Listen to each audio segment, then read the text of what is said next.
Radio 96.9 FM. Fresh news, smart talk, all day. The views and opinions of the hosts and guests are their own and do not necessarily reflect the position of the management and staff of Guardian Network.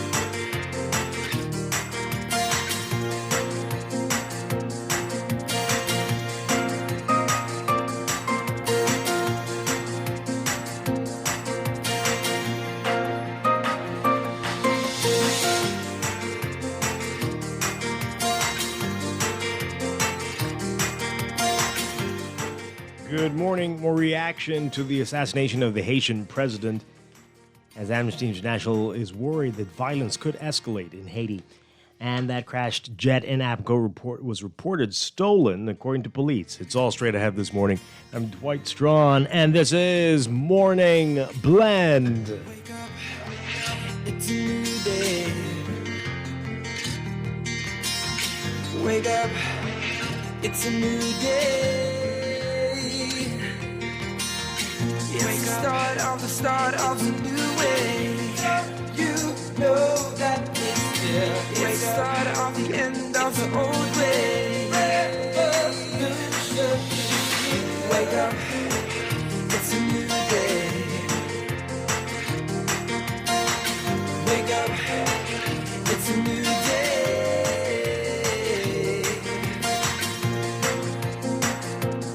Good morning again, Bahamas. It is Thursday, July 8th, 2021. This is Morning Blend on Guardian Radio 96.9.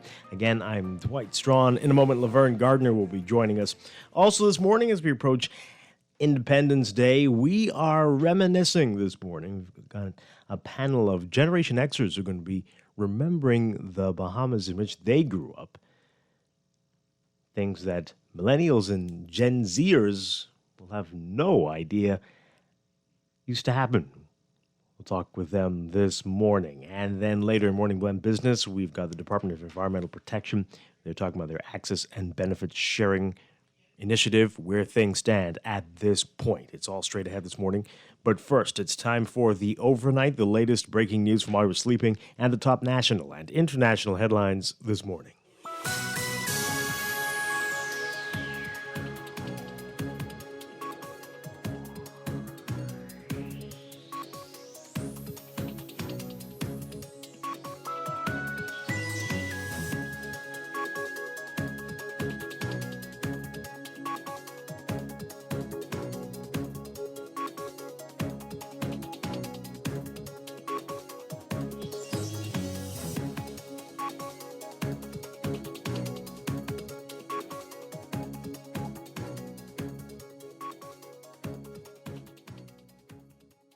In the overnight, the early morning assassination of Haitian President Jovenel Moïse rattling the Caribbean region, with concerns mounting in the Bahamas over the possible ramifications of increased political instability in the already troubled neighboring country.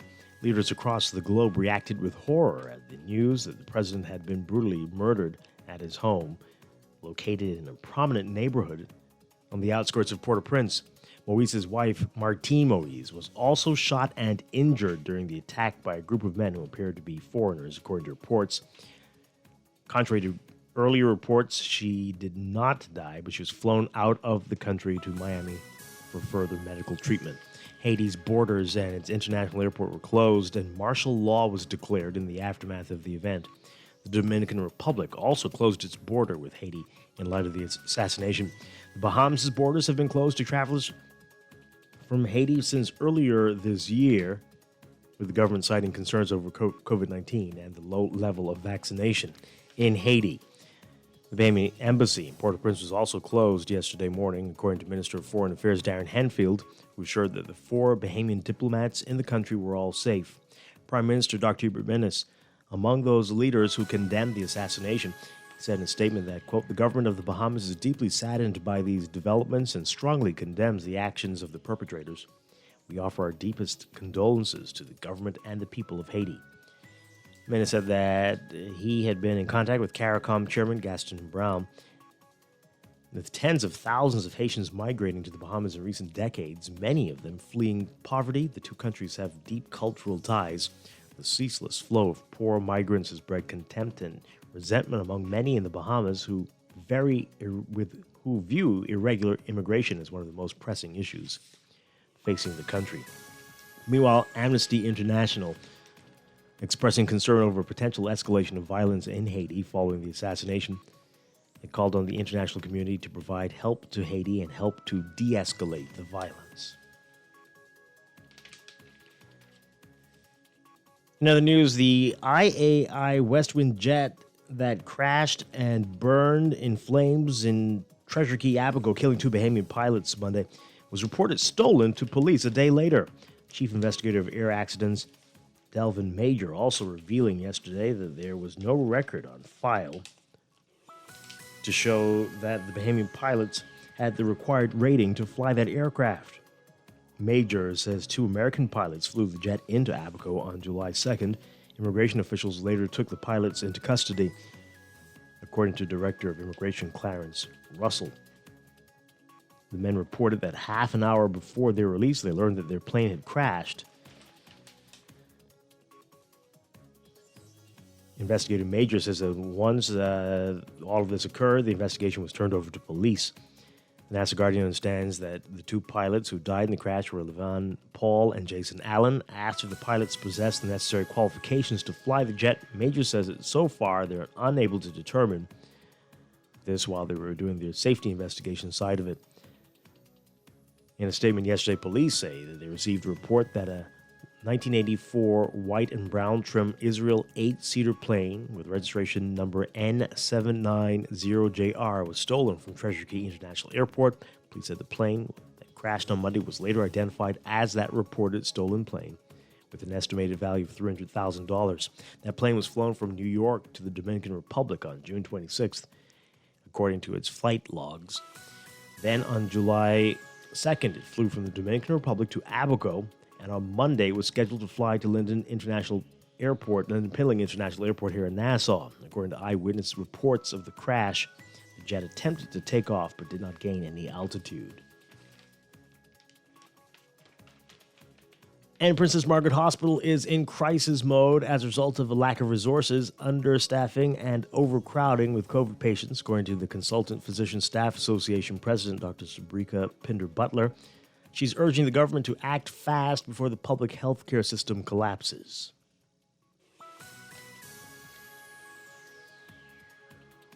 Overseas, more from Haiti. An already struggling and chaotic Haiti stumbled into an uncertain future, reeling from the assassination of President Jovenel Moïse, following a reported gun battle in which authorities said today police killed 4 suspects in the murder, detained 2 others, and freed 3 officers being held hostage. Officials pledged to find all those responsible for the pre-dawn raid on Moïse's house early Wednesday that left the president shot to death and his wife, Martine, critically wounded. Again, she was flown to Miami for treatment. Officials not providing any details on the suspects, including their ages, names, or nationalities, nor have they addressed a motive or what led police to the suspects. They say only that the attack, condemned by Haiti's main opposition parties and the international community, was carried out by a, quote, highly trained and heavily armed group whose members spoke Spanish or English. Prime Minister Claude Joseph, assuming leadership of Haiti with help of police and the military, and decreed a 2-week state of siege following Moïse's killing, which stunned a nation grappling with some of the Western Hemisphere's highest poverty, violence, and political instability. Inflation and gang violence are spiraling upward as food and fuel become scarcer, while 60% of Haitian workers earn less than $2 a day. The increasingly dire situation comes as Haiti is still trying to recover from the devastating 2010 earthquake and Hurricane Matthew in 2016, following a history of dictatorship and political upheaval.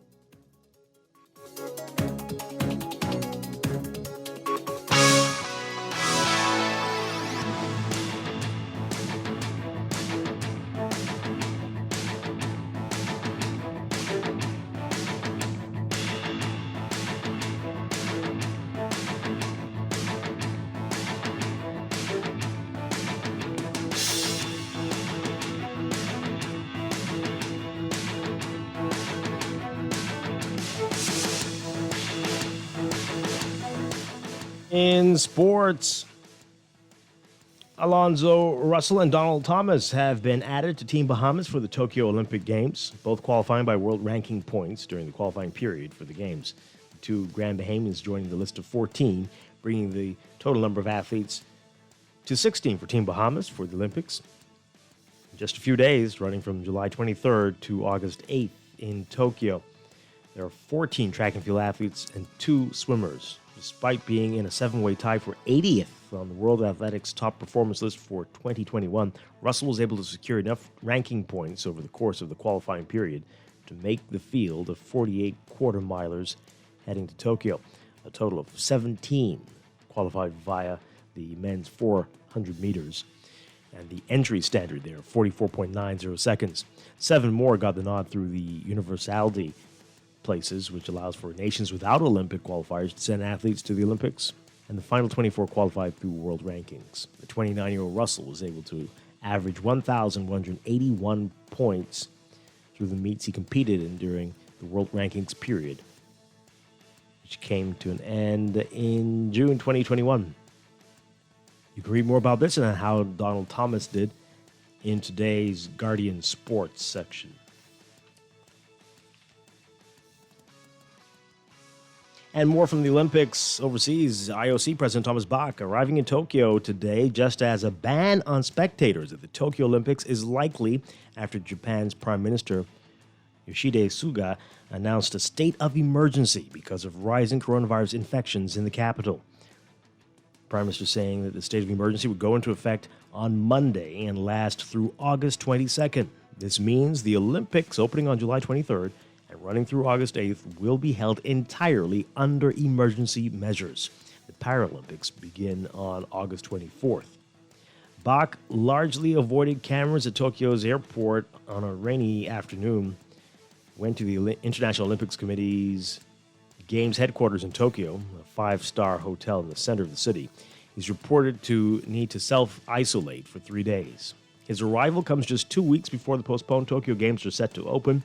The IOC and local organizers are attempting to hold the Games during a pandemic despite opposition from the Japanese public and medical community. The main focus of the emergency is a request for bars, restaurants, and karaoke parlors serving alcohol to close. A ban on serving alcohol is a key step to tone down Olympic-related festivities and keep people from drinking and partying, we're told.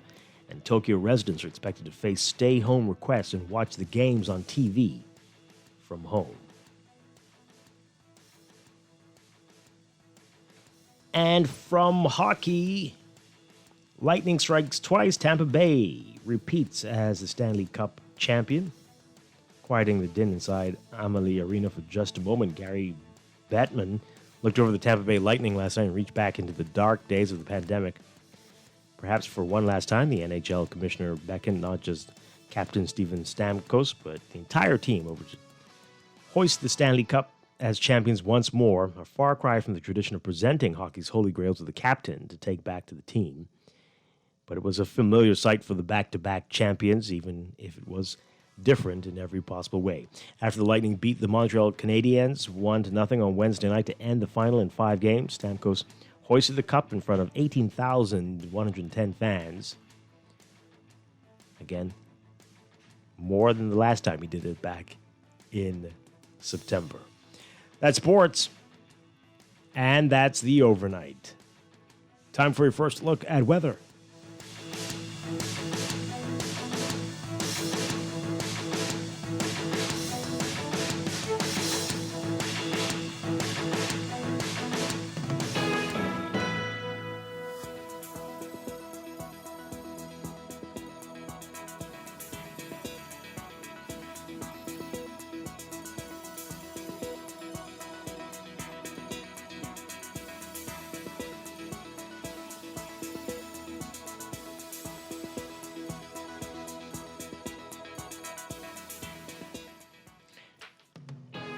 In your first look at weather for today,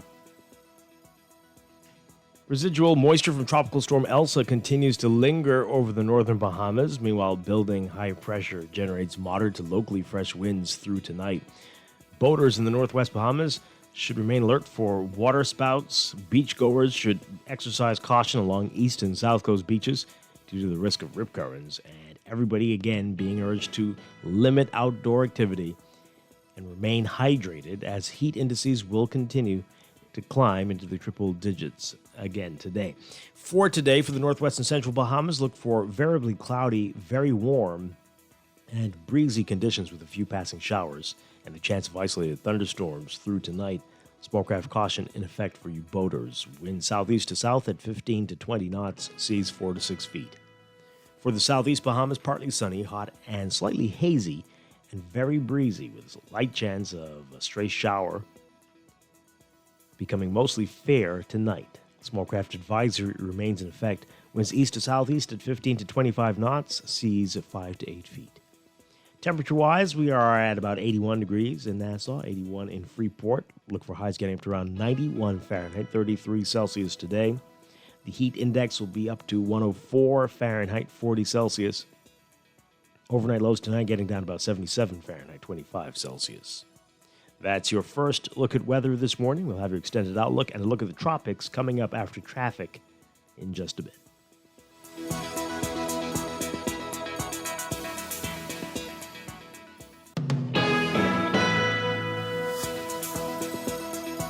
Wake up, it's a new day. You are listening to Morning Blend. When we come back, we're discussing the day's top stories right here on Morning Blend on Guardian Radio 96.9, your home for fresh news, smart talk all day. Start of a new way. You know that it's the start of the end of the old way.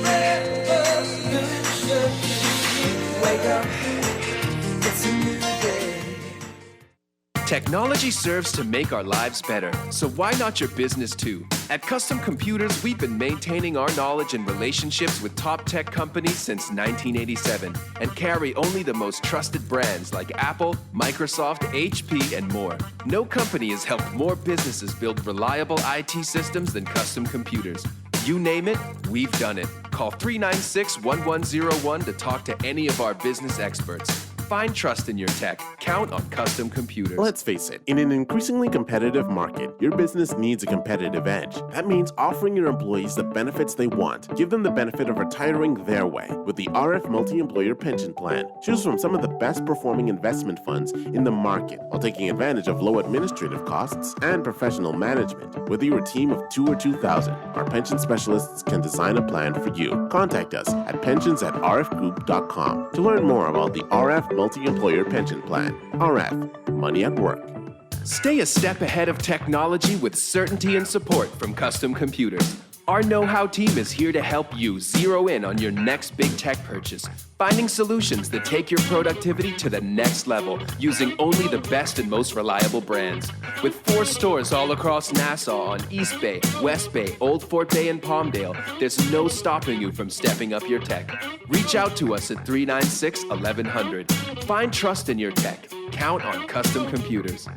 Screws and Fasteners World, Balfour Avenue and Palm Beach Street, has those hard-to-find fasteners for you right now. You can find stainless steel regular hex, carriage bolts, galvanized bolts, threaded rods, nails, self-tap screws, sex bolts, anchor bolts, turnbuckles, masonry tools, hand tools, and weed whacker strings. Check out the rope selection and car body fasteners, too. Special orders are welcome.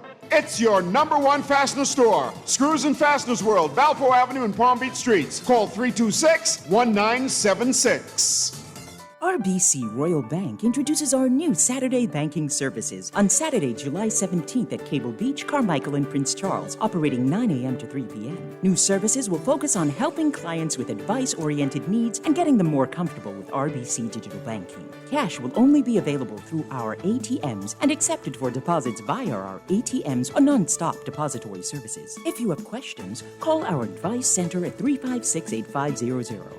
We imagine Saturday services with RBC. Wake up, it's a new day. Wake up, it's a new day. It's the start of a new way. You know that it's the start of the end of the old way.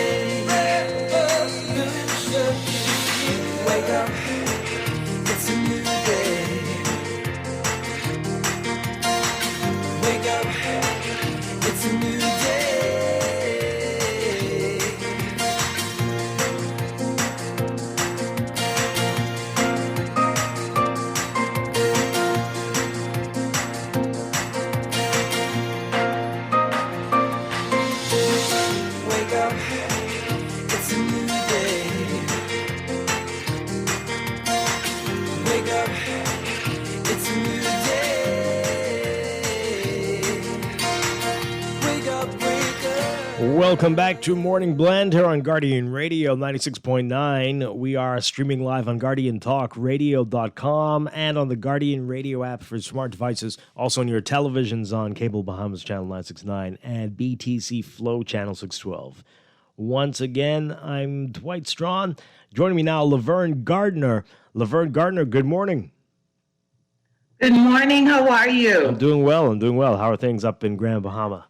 A little wet, but good. Hey, that's perfectly fine. All right, we have a lot to talk about this morning, and folks, you can join the conversation as well. We're going to be on Twitter at MorningBlend969 or Facebook, facebook.com/MorningBlend969. You can text us on the Guardian Radio text line powered by BTC 422-4796. Standard text rates apply. Coming up this morning, we have an interesting discussion coming up as we get ready to celebrate independence in the country. Got Gen Xers reminiscing. Laverne, you are a Gen Xer, aren't you? Yeah. Are you trying to find out my age? No, but I mean, yeah, right. You can admit that you're in that wonderful category, as am I. Okay. Yeah, right? I'll go with that. Okay, there we go. And, we've been a little neglected. Do you think that? And underlooked by all the attention of the millennials and the Generation Z people? We are. Yeah, right? That's We really, are. it's we didn't get a moment, a long enough moment in the spotlight. You know, when everything was Generation X. We had one. When we had it, it was negative. Remember when Right. in the 90s, Gen Xers, we need to reach Generation X because they're painting us as being lost. But and then when we finally got it together, well, I think we always had it together. But then immediately, as soon as things were turning, millennials, and so like. But anyway, hey, this is a very big group, a large group here in the Bahamas, and a lot of people have a lot of important memories that millennials and Generation Z folks have no idea. No clue. No clue about how this place is. They don't know. So I'm sure you have great memories about Grand Bahama.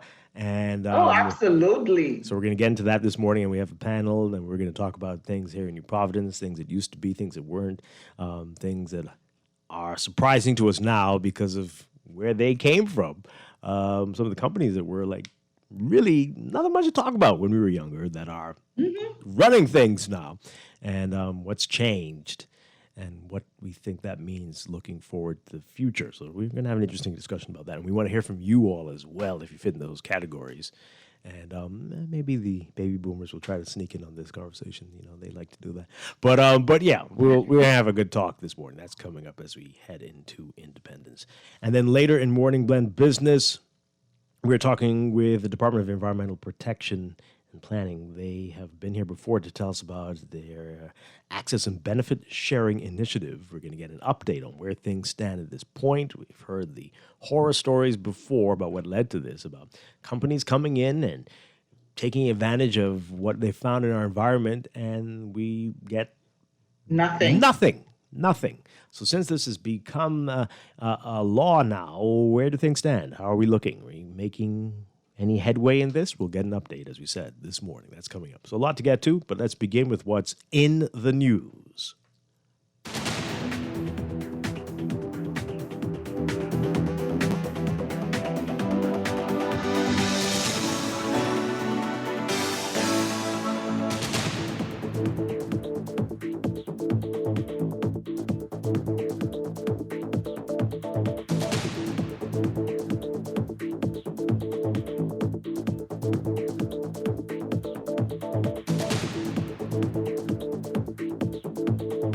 And in the news, we started the show yesterday with the breaking news about this, the assassination of Haiti's president, Jovenel Moïse.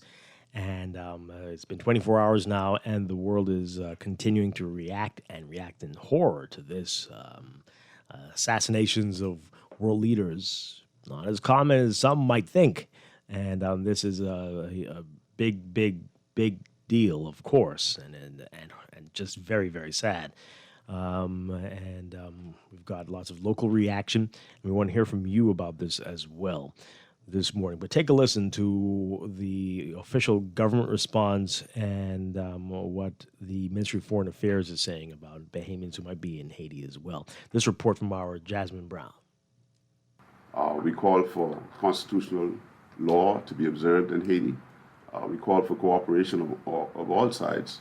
Minister Henfield reacted to the deadly attack during a signing ceremony for an economic agreement with the People's Republic of China. I'd like to extend to the people of Haiti our profound condolences on the untimely demise of President Jovenel Moïse.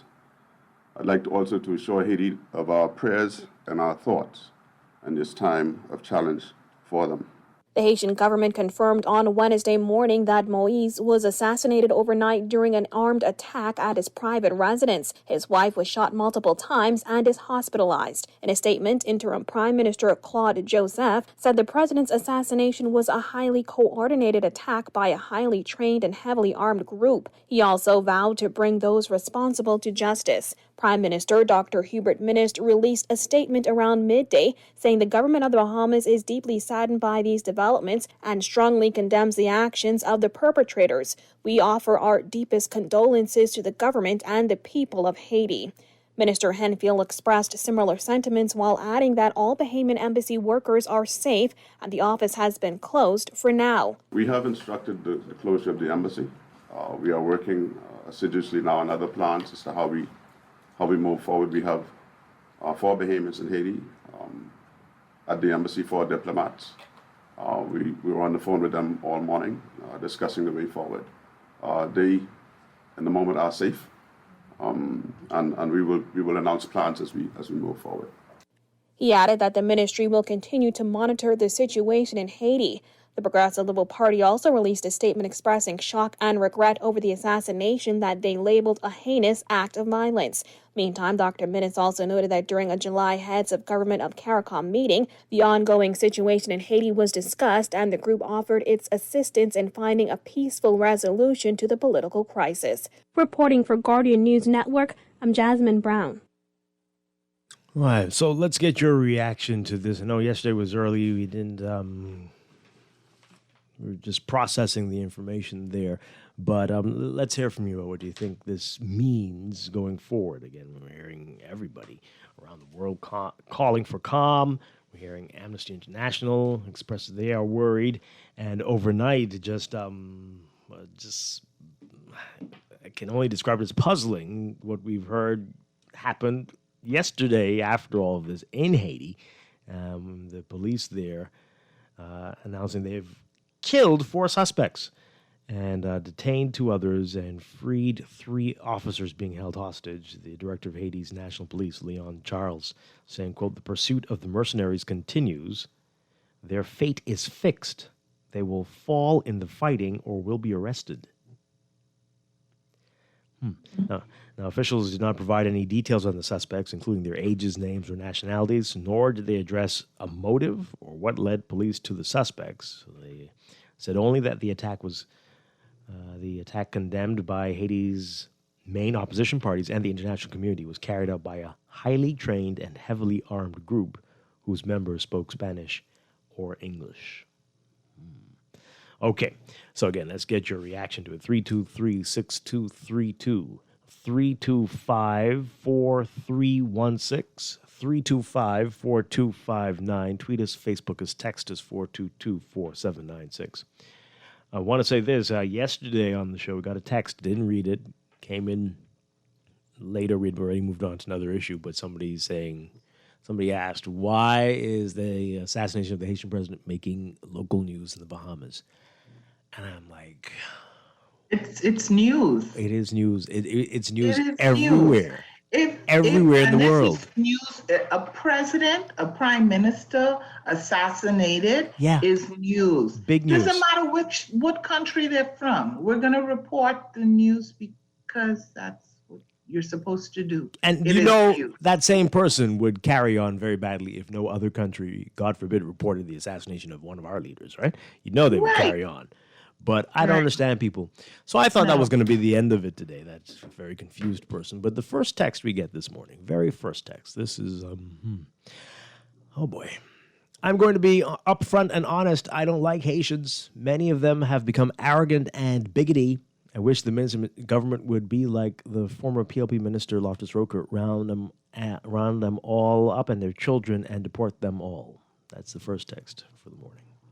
Wow. Mm-hmm. See how the world marks the manner of your bearing. It's, that comes to mind when we hear things like this. Yeah. I mean, I don't know why you feel the need to text that, right? But also, what does that have to do with the assassination of Haiti's president? Right. But a president was assassinated. We're going to talk about it. It's going to make headlines. It's going to make the news. Yes. And it's We should also be concerned about Bahamians who we have in Haiti at this tumultuous time, right? Yes. So not just diplomats. There have been reports now for months with people who've gone to visit maybe family for whatever reason. Yeah. They have been stranded in Haiti because our borders have been closed to flights coming in from Haiti. So we should also be concerned about their safety. I know that in the report just now, the minister said that those diplomats were safe, but what about the other Bahamians that have been stranded there and they've been making the rounds of the local news saying that they want to come home and they're stuck? Yes, absolutely.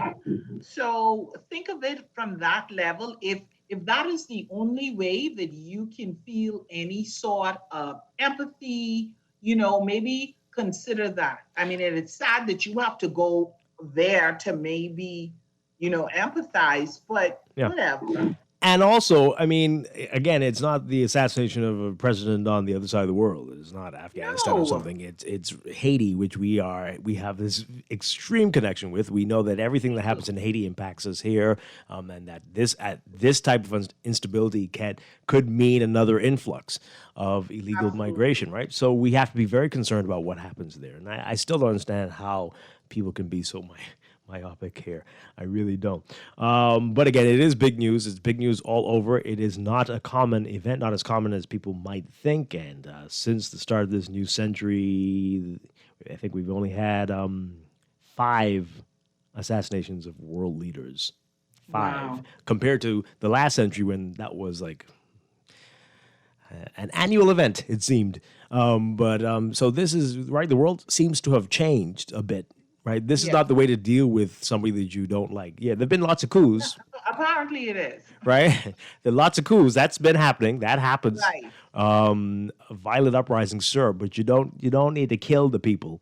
You don't need to do that, and this is unusual and disturbing. They thought that they did. You know what I found interesting about the report at the end when you were saying that the news came in that they were able to, I guess, apprehend some of the alleged perpetrators of this assassination, that 4 were dead. Mm-hmm. They had some in custody and they're continuing to look. Yeah. I'm thinking you start off by saying that this was done by highly trained, organized people. Yes, heavily armed as well. Highly trained, heavily armed assassins. But somehow, these highly trained, heavily armed assassins, you were able to catch them so quickly. I don't know. Well, yeah. Yep. That stood out to me. I'm just saying that stood out to me. Maybe they're like bees. They do their job and they're like, I give up. That's the end. Yeah. So I did what I had to do, and you can do whatever you want to do with me now. I'll even put my guns down. I don't know. Or, as is often the case, people saving face and just saying whatever it takes to make it look like they have a situation under control. Boy, yeah. All right, we're getting more of your messages. Again, you can call in or text us, tweet us, Facebook us. Someone says here, it's such a pity, Dwight, that you can't call out these stupid texters' numbers. It is indeed. I sometimes save them, though. I take a picture of the message and save the number.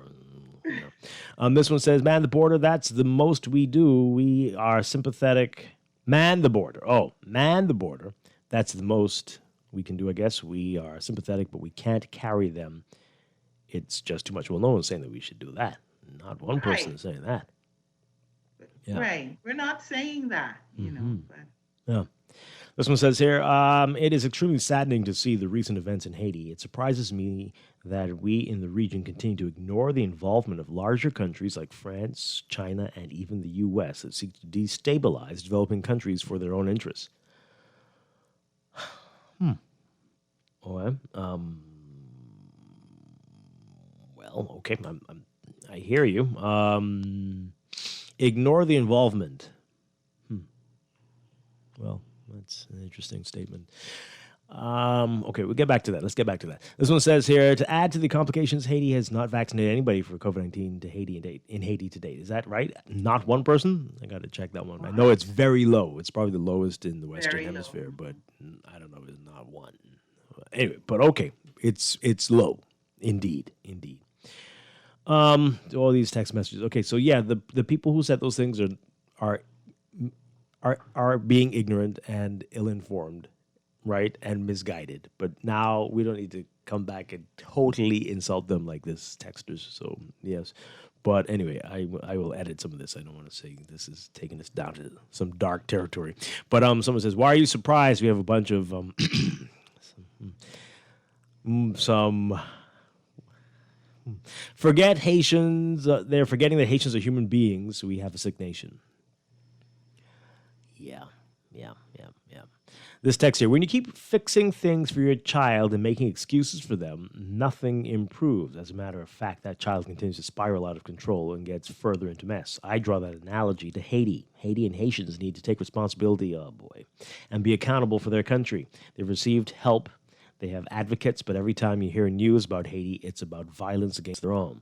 When will the global community hold them accountable for themselves? All right. So this goes back to what that other texter said about the international players and what they've done. So, I mean, you're only looking at this from a very narrow angle. I mean, Haiti has had every single disadvantage foisted on top of them from the 1800s, right? So it's not as simple to say that they've received aid. They have not received anywhere near enough to get them from out of what they have had to face. So that is really not looking at the big picture.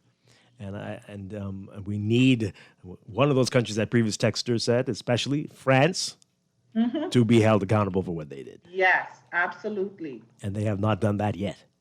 So it's a really deep 200-plus year quagmire. It's a mess, and it's going to take decades, and a lot of work, that's putting it mildly, to get them out of this. It is bigger than what you're saying. Yes, usually that is right.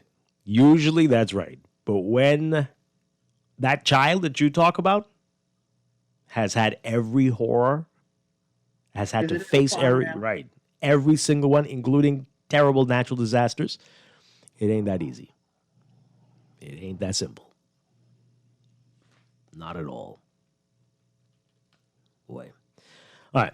323-6232, 325-4316, 325-4259. Tweet us, Facebook us, text us, 422-4796. So what do we do? What do we do here? What can we do here? How can we ensure that we don't have another influx and that have to face more challenges for ourselves here? Is there something we can do?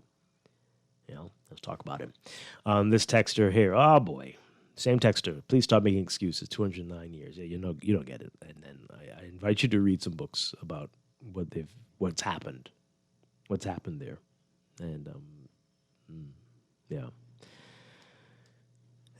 Let's take this call. Good morning, caller. You're on the air. Glenn, sad morning all around. Hi. I remember like in the 90s when the charismatic movement, Christian movement, was kind of strong. I recall a name, Elton Pearson. I remember him saying, and I quote, we should look beyond someone's fault and try to see the need. And, if you really look closely at what's going on in Haiti, there are faults, but behind that, a lot of needs. and even some of the Haitian people we have living here, particularly children who go 2-3 days without food. Resilient people, very, very, very resilient. I don't know how they keep it together, but let's keep Haiti in our continuous prayers because they need more help than we can muster up from here to Bahamas. Thanks for taking my call. That's very true. Yep. Thank you very much. Appreciate it. Let's take this call. Good morning, caller. Good morning, caller. You're on the air. Hey, good morning, Dwight. Hi, good morning. And Pamela. No, Laverne today. Yeah, sorry, Laverne. Morning. Yeah, Laverne. Turn on your radio for us. We're hearing a lot of... sorry about that. Yeah. Yeah, Dwight, Laverne. Haiti, in my view, right, is suffering from the for the action they took prior to being independent, right? Because they wanted to be a free black nation. They wanted to chart their own destiny, right? But we have right up to the date, the white supremacist countries still, in my view, is behind all black nation without being successful, right? Because they have their thorns inside them. Because why? They don't need to see a black nation rising up to the level of any white supremacist nation in this world today. And that's why, in my view, Haiti just like Africa, could never really emerge from those depths until all black people unite, right? Because this is greater than just a nationality. It's greater than just Bahamian or Haitian nationality, right? It's far greater than that. But we just keep being pushed to watch, some of the things on the surface. But the text, in my view, was and is correct because at the end of the day, we still have America still taking gold out of Haiti right now today, right? So these white supremacist nations, they don't want to see no black nations survive or elevate in this world, and they have a lot of propaganda going around, but the nastiness, the filthiness, the crime and all. But what you expect for to happen when people can't chart their destiny, and you taking everything from them in order for them to be able to do that. You guys have a nice day. Yeah. Thank you very much. Appreciate it. Yeah. Let's take some more calls. Good morning, caller. You're on Morning Blend. Hi, good morning. Yeah, good morning. How are you, sir? Doing well. Yeah, I heard the gentleman spoke about the white leaders, suppressors, but at the end of the day, it's we, black leaders, who was encouraging and being corrupt and taking the bribes and selling their countries out to white or black suppressors around the world. As you look at Africa, there are a lot of corrupt leaders. So there you can't keep blaming on the white man or the white suppression. There's our black persons who have sold out their own countries around the world, especially Haiti and those African regions. So this thing about white suppression and all that, and it's the black who really suppressing the black. Yeah? So I don't know. Yeah. Yeah, you think it's a bigger proportion of it, though? Yeah, man. Oh, really? And listen, it's just like the slavery days. In order for you to get the black slave, you had to deal with the chief. Oh, okay. You see, check your history out. Yeah. Those days are gone, but it's black and white issue. This white issue, foolishness. Okay. All right. Thank you very much. You, I'm bleeding right now, by the way, because I'm biting my tongue and I'm sticking myself with my pen so I don't say what I want to say to him. But okay. All right. That is certainly a factor, without a doubt. But you are very confused, right? And you don't understand the brainwashing that has been done. You don't. But anyway, I hear you. It is absolutely a factor, without a doubt. Without a doubt. It's not the main factor. It's not the main factor. And again, when we look at places like what we're seeing right here, and I keep saying it, and people look at me like I'm crazy, but look at what the EU is doing to us, right? With the constant blacklistings. And now this nonsense about we're not accepting, we don't recognize the AstraZeneca vaccine. Seriously? This is the one that went to all those same nations you talked about. all the African nations and all the other little, as to say, third world nations around the world. But they're not going to recognize it. So you can't come to the EU nations with that vaccine. Please stop. Please stop. This is the same thing they were doing for the last 500 years, trying to keep certain parts of the world down, without a doubt. And that is what breeds corruption when you have that type of mentality hovering over you, because people feel they have to do what they have to do to survive. So it's not the biggest part. That same world order that we have is what's causing all of this, and will continue to. But the brainwashing is very effective, as we saw from and heard from that call. Good morning, call. You're on the air. Hey, this is Strachan voice. Dwight. Hi, good morning. Okay, Dwight. The thing is, right? Now, when the Bahamas became majority rule, I was around. I was a youngster in those days. Okay? Now, we as youngsters, we stood up. Okay?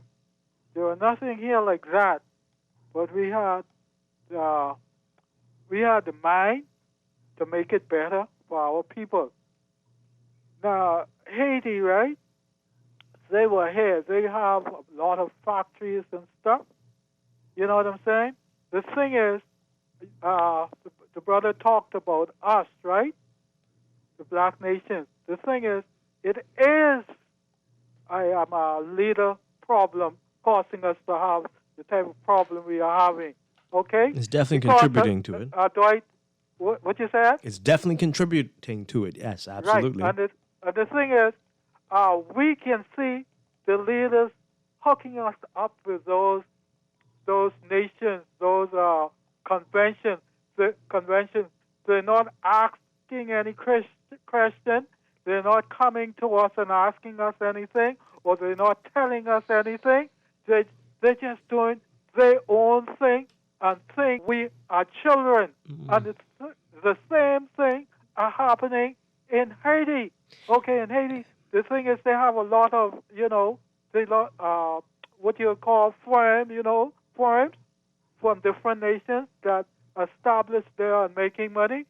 The thing is, those brothers and sisters over there have to stand up. You can't just be depending all the time. Stand up. No, I don't think you're no. Say it again? I think you're a little off on this. It's so much more complicated than that. I'm telling you what I know. Yeah, to some extent, but stand up for your rights. Yeah, but that's happening. Come on, there are people losing their lives all the time. It's happening, but again, it is this system that we have here. See what happens here? The same thing you're saying is correct, right? And it goes back to what happened to Haiti in the 1800s, right? So they stand up, and they defeat the oppressor, and they are essentially blacklisted by the rest of the world. And all the others that are oppressed are told, hey, you see what happened to them? That's going to happen to you too if you ever think about it. Wait your turn, and when we're done with you, we will grant you, quote, independence, and we will treat you right. Yeah?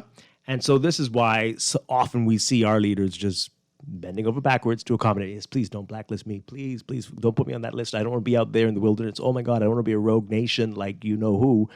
I will do what you ask. We will make the changes to your rules and we will do it. Right? This is what happens. It's all related. All intertwined. It it's is a measure of control. I wonder if we understand that even though Haiti got independence, they were forced to pay reparations to France for, I don't know, more than 20, 30 years. Much more. Right? I think they only paid it off maybe 100 years later. It's if they have paid it off. It's decades. It took them decades. And like France demanded, okay, you're independent. Well, we want all of the money that we invested in this place, everything that we did, we want all of our money back. So they were handicapped as a new nation from that time. Right. Can you imagine if England said, whatever we invested in you, we want it back? We wanted it all back, and they wanted the payments to start now. It wasn't like over a period of time. And so They had to get loans from other countries. They racked up huge debt Huge. trying to pay France off. Right. So they couldn't do the infrastructure work. They couldn't invest in the universities and the hospitals. They couldn't do. Had to go to France. All of it had to go back there. Right. Because that was their punishment for trying to be independent. And we cannot ignore what impact that had on their development and how it set them back hundreds of years. And France, what has France done about it? Nothing. Still trying to get people on blacklists. Boycott Paris Olympics. That's what I'm saying. Bahamians, listen to me carefully. For many reasons. Anyway. 323-6232. 325-4316. 325-4259. Tweet us, Facebook us, text us, 422-4796. Just an interesting, based on where because our conversation has certainly gone down another way. But I'm reading an article and it says by 1900, Haiti was spending about 80% of its national budget on loan repayment. My goodness. 80% of its national budget was on loan repayment. Mm-hmm. I'm saying that so we know a little bit more about Haiti, but also I'm saying this to us and all these loans as well. My goodness. Wow. That's interesting to know. 80% of their national budget. That's insane. Was on loan repayment. Yeah. So are you able to do anything else? Very little. He came to their defense. None of the other European nations said, France, stop it now. Come on. Enough. Nobody. They had to pay France, and then the countries that they borrowed the money from. In order to pay France, they had to pay them back. And so yep. Paying France and you're paying on your loan. So what price freedom? There you go. But you want to sit back and just do what the master tells you until they say that you are now free. And then you think you're okay, better off. Well, maybe financially. Financially, yeah. This one here. Please ask your listeners if if they would just flip the script 1 minute and suppose they were born in Haiti among the underprivileged. I'm sure most of us would not like to do that, would not want to do that at all. This person says here, if people would study the history of Haiti, they would see that as the first free black nation in the West, the European powers have never forgiven Haiti. America occupied Haiti for 20 years and encouraged the mistreatment of its people. Yeah. Why is violence so prevalent in Haiti? Haiti needs to stand together wherever they are around the world and help their country. Haitians need to do that. Haitians stand up and stop the violence. Okay. Well, that's easy to say. The oppressors skillfully turned the rest of the black world against Haiti for fear of a repeat of what the Haitians had accomplished. Of course, the Haitians have internal issues that must be addressed. However, as long as the bourgeoisie in Haiti endeavors to maintain the status quo, expect nothing to change. That sounds very familiar.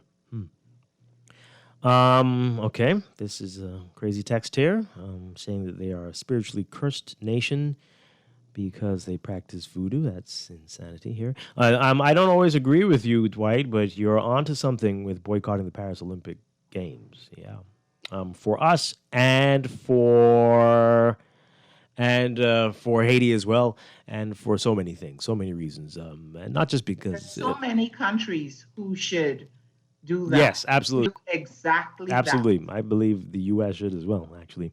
But anyway, someone says here, one area you made Haiti's not being blacklisted. They have the worst leadership problem than us. They can get out of their problems, but they are too divisive, and everyone wants to be the leader. No, I didn't say they were blacklisted. I said they were essentially, after fighting for their independence, blacklisted by the rest of the world. And, right. But this is what we are facing here when, as the previous caller said, that our leaders seem to fail us by agreeing to everything. But I say it's the fear of being blacklisted and being ostracized that causes them to do that. They don't want to be seen as a rogue nation out there in the wilderness by themselves, and they will capitulate to anything that is put in front of them, especially by certain leaders. And especially when you become so dependent on foreign investment. Yeah. Right? So it makes you more vulnerable. These pressures. Absolutely. And, sometimes in order to get money, you have to sign on to certain treaties. You have to agree to certain things Yep. that at the end of the day is not truly beneficial to you as a country. Indeed. I tell people no other country is going to look out for your country more than they look out for theirs, right? Right. Absolutely. Sometimes I think we have this false notion that whomever this country is, they so like us. Everything is a business transaction, and it's only how beneficial you are to that particular country. There's no, oh, we just love these people, we just like these people. And so when deals are made, they're going to be made within the best interest of whomever has the upper hand. Yeah. Let's take this call. Good morning, call. You're on the air. There. No? Okay. Call back 323-6232, 325-4316, 325-4259. Tweet us, Facebook us, text us. This texter asking, why boycott Paris? Educate me, please. I'm saying we got to stand up to the EU and all of these things they are doing, the OECD and all these multiple blacklists all the time. Every time we adjust, we are placed on a gray list, blacklisted, this, that. Like, okay, we're doing everything.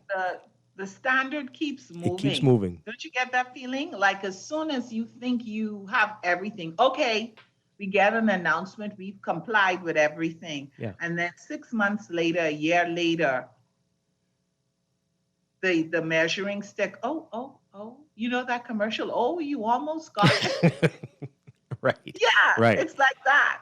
So not just Paris and France, just the EU, but the Olympics are coming up. And I'm like, hey, show them. They might not care. They probably, but hey, it will get some attention. And also as a all quote unquote smaller countries. Yes. If the entire West Indies, if Black America, they would notice. They would notice.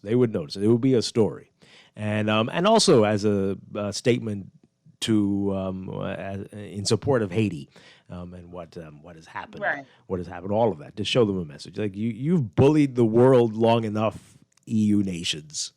It's enough. It's time that we show you, hey, right? You might not feel it, but we need to say something to you too.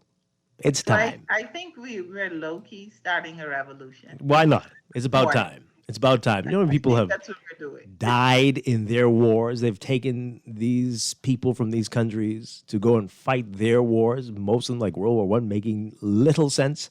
And for what? What did they do? Did they put any universities in the Bahamas? Did they, what? I mean, of course, the UK is no longer a part of the EU, but still, right? I mean, look, what? Anyway, it's time a message be sent. This is what we can do. Is that we can't do much. We can't do much, but perhaps not pretend like all is well. We could pretend like all is not well, and smile up in their faces like everything's fine. No. We keep doing all the things that we're supposed to do, but it's never enough. Never enough. Not anymore. Ah, boy. This person here, can Haiti take note of Mahatma Gandhi's way to attain power and peaceful organization or peace for their nation rather than violence being a solution? I'm sure many in Haiti are doing that, absolutely. But you see what happened to Gandhi with that too. So, sure, I'm sure they can. It still doesn't stop all the forces around the world working against them. So, 323-6232, 325-4316, 325-4259. Text us. Is it too radical to talk like that? Do you think so, Laverne? No. I'm not the person to say not talk like that. So, I'm going to be like, no, that is not too radical.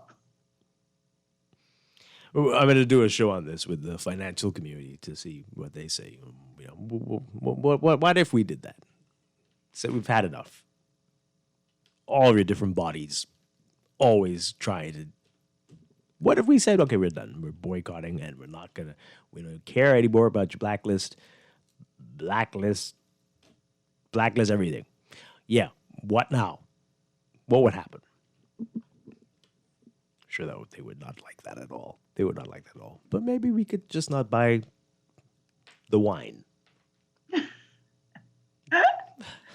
No more wine. No more wine from them. From them. From the EU nations. Right. Where's this wine from? We're not supporting that. Yeah, there's a lot. If you wanted champagne, there's a lot of great sparkling wines from other places. We'll figure it out. Yeah, Somebody else. Listen, one thing I know is that we are very creative. Maybe we'll make our own. How about that? I don't. We could try. We'll try. We could try. All right. Well, like I said, there's some other wines from around the world. They're doing pretty well. Listen, Dwight, we have some rich soil, in some parts of this Bahamas here. Mm-hmm. We could start growing our own grapes. Hey, that would be a great story. Hey, after the boycott of the 2020s, Bahamians started making their own wine, and it ended up being a huge industry. Now it's their number 2 industry. Yes, there you go. Now it's world beloved. And the number 1 industry in the country, wine producing. Who knows? Maybe. Well, it won't be the number 1 industry. No? Because we can't. No, boy, we can't let go of tourism. Oh, okay. No. Well, who knows? That might help Anyway, it to that's grow not the tourism. story for today, so I won't go down that road. If we had our own Napa Valley here, that might grow tourism too. So yeah. So there you go. All right. So let's dream big. Dream big, Bahamians, especially as we approach independence. All right, a couple messages as we go to the break.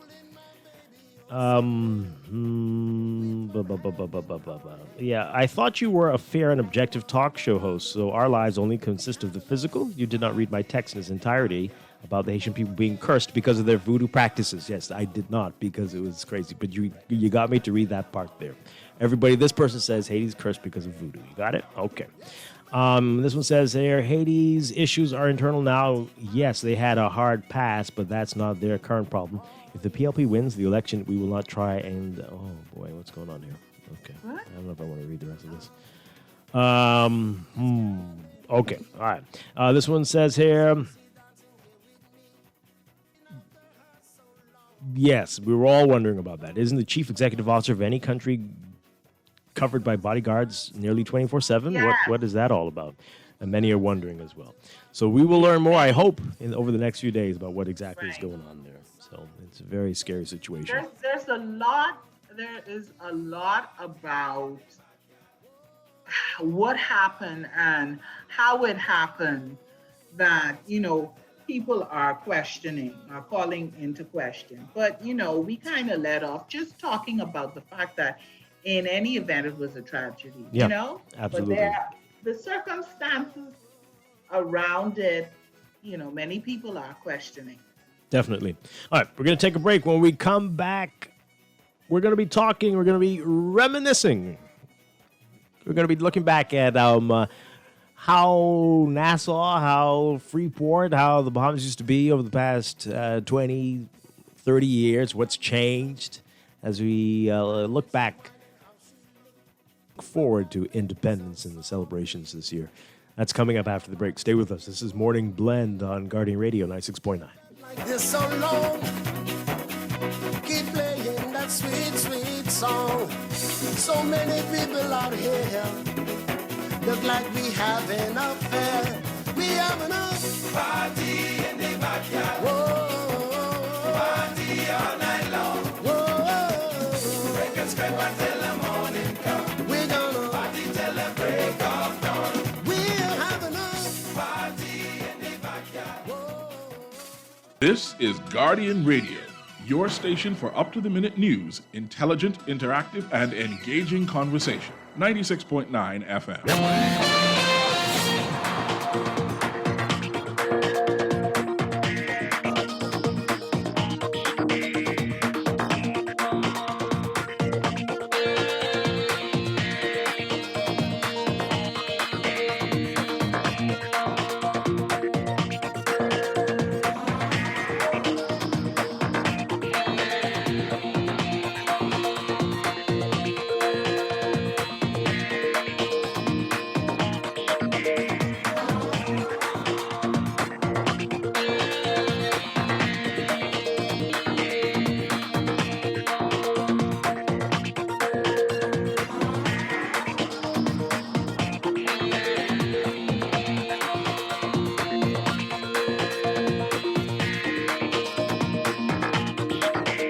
Time for first check of traffic for this morning, brought to you by RBC Royal Bank. In real-time traffic, we've got some heavy traffic on Smile Butler Highway, northbound lanes heading towards Tawny Gillings Darling Highway, just north of Fire Trail this morning. Glasson Road also busy, the northbound lane up to John F. Kennedy Drive. Elsewhere, we're seeing the traffic building on Blue Hill Road, especially north of Soldier Road in the northbound lanes, heading towards Independence Drive, and at that junction with Soldier Road, southbound on Blue Hill and eastbound on Soldier Road. Building traffic on Carmichael eastbound as well, but nothing you can't handle. Also at major intersections along Prince Charles Drive, we're seeing the traffic building at the traffic signals there, but so far not looking so bad there. Mackey Street, some building traffic southbound lanes. And at East-West Highway at the junction with Robinson Road and Marathon Road. Those are your hotspots for now. We'll have another real-time report for you just after the 8 o'clock news. That's your Morning Blend Traffic Alert, brought to you by RBC Royal Bank, banking reimagined.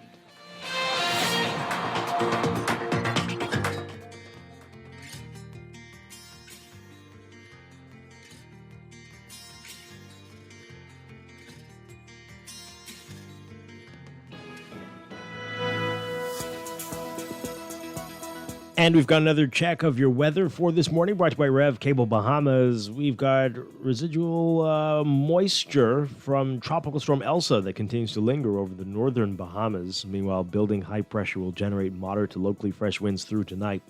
Boaters in the northwest Bahamas should be alert for waterspout activity. Beachgoers should exercise caution along east and south coast beaches due to possible rip currents. And everybody, again, being urged to remain hydrated and activity as heat indices will again climb into the triple digits. For the northwest and central Bahamas today, look for variably cloudy, very warm, and breezy conditions with a few passing showers and the chance of an isolated thunderstorm through tonight. For the southeast Bahamas, partly sunny, hot, slightly hazy, and very breezy with a light stray shower becoming possible with mostly fair conditions tonight. Temperature-wise, look for highs getting up to around 91 Fahrenheit, 33 Celsius. Heat index around 104 Fahrenheit, 40 Celsius. Overnight lows tonight getting down to about 77 Fahrenheit, 25 Celsius. In your extended outlook, a plume of Saharan dust will infiltrate the islands, creating hazy skies and reducing air quality. Meanwhile, building high pressure will maintain breezy conditions across the islands over the next few days. So for tomorrow, Friday, partly to mostly sunny, very warm, hazy, and breezy conditions with isolated showers possible. For Saturday, Independence Day, look for partly cloudy, very warm, and breezy conditions with a few isolated showers. In the tropics, as of 5 o'clock, the center of Tropical Storm Elsa was about near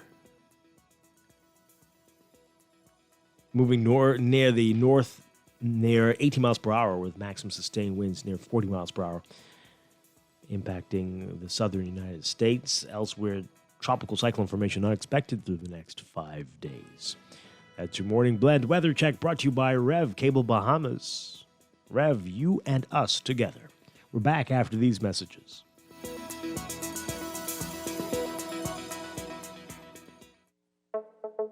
Tired of banks forcing you to use technology to bank the way they want you to? Your convenience is important. So no matter what your banking needs, Commonwealth Bank's friendly staff are always available in branch for that personal one-on-one service. But when you choose technology, our online and mobile banking app offers you state-of-the-art functionality. The choice is yours. Commonwealth Bank. Bank the way you want. The summer you deserve is here at Alive. We do it better. Capture more moments and go further with our prepaid plans for everyone. Roam free with postpaid and stay connected with MiFi on the go anywhere, anytime. We do it better with accessories, exclusive deals with the list, and so many opportunities to win big. From travel vouchers, grocery vouchers, Alive merch, and more. Alive. Believe in best. Put me in your pocket, take me away, yeah, I'm ready for you. Travel less, but vacation more by indulging yourself and your family with the ultimate staycation getaway at Atlantis. Sleep in, relax, play, go out. say yes to a fantastic staycation in your very own paradise just over the bridge. For reservations, call 363-6483 or visit Atlantis Local on Facebook for details. As a people, Bahamians are anxious about the future. Feeling down and out, unsure in these unprecedented times? We need to believe that love's coming back. Join us 13th at 11 a.m. at lovescomingback.com for the virtual launch of Love's Coming Back, an inspiring new anthem from Grammy Award-winning founding member of the Eurythmics, songwriter, producer Dave Stewart, which will premiere globally at 12 noon. Presented by Bay Street Records, Bahamas National Trust, and BrylandAid.org. Switching your mortgage to CIBC First Caribbean is easy, affordable, and convenient. We'll help with your switching cost, give you 3 months payment free, and waive your commitment fees so you can enjoy the break you need. Plus, you'll get up to 95% financing and a pre-approved Visa Gold or Platinum credit card with 5,000 bonus reward points and more. Switch your home base to CIBC First Caribbean. Terms and conditions apply. Visit CIBCFCIB.com for more information.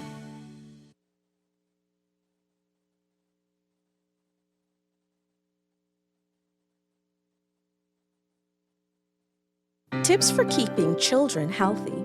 Ensure the children are up to date with their vaccinations, including the flu vaccine. Practice preventative actions such as proper hand washing. Teach them to cover their nose and mouth with tissue or the inner elbow when coughing or sneezing. Encourage them to keep their hands away from their eyes, nose, and mouth. Explain that they should keep their distance from persons who are coughing and sneezing. Keep your children home when they are sick. This message brought to you by Bahamas Ministry of Health in conjunction with Guardian Radio. This is Guardian Radio 96.9 FM. Fresh news, smart talk, all day.